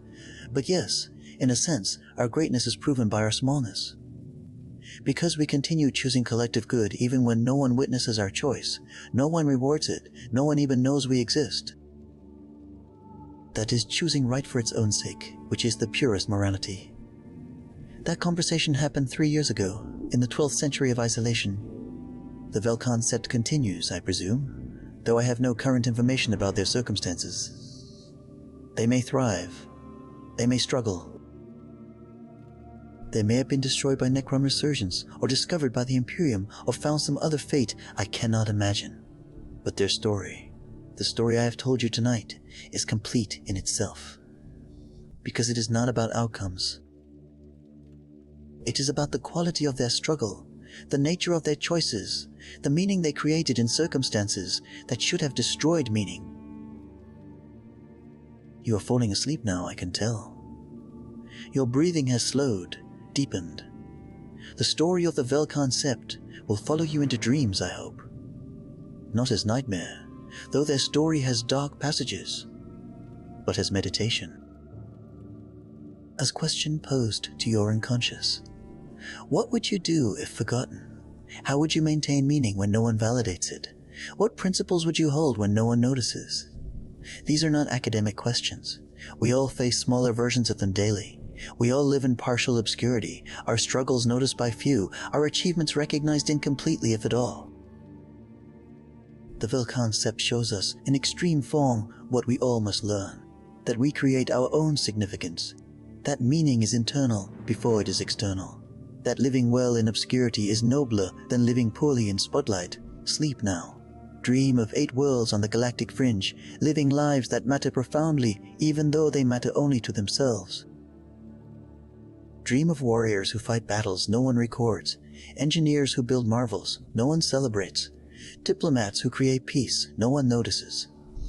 Dream of the forgotten, who refuse to forget themselves, who maintain dignity in abandonment, who transform trauma into wisdom through sheer stubborn will to meaning.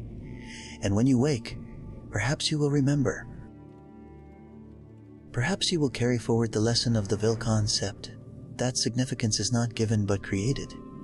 That you matter not because the galaxy notices you, but because you choose to matter, to live well, to uphold principles, to build something beautiful even in forgotten places, even when no one is watching. Especially when no one is watching. The Velk'han Sept endures. In obscurity, in isolation, in magnificent, stubborn, pointless, essential refusal to accept irrelevance. They are the forgotten who remember, and in remembering themselves, they become worthy of being remembered by others, even if that remembering never comes. Their significance is complete in itself, needing no validation, expecting no reward, existing simply because they chose it would exist, and that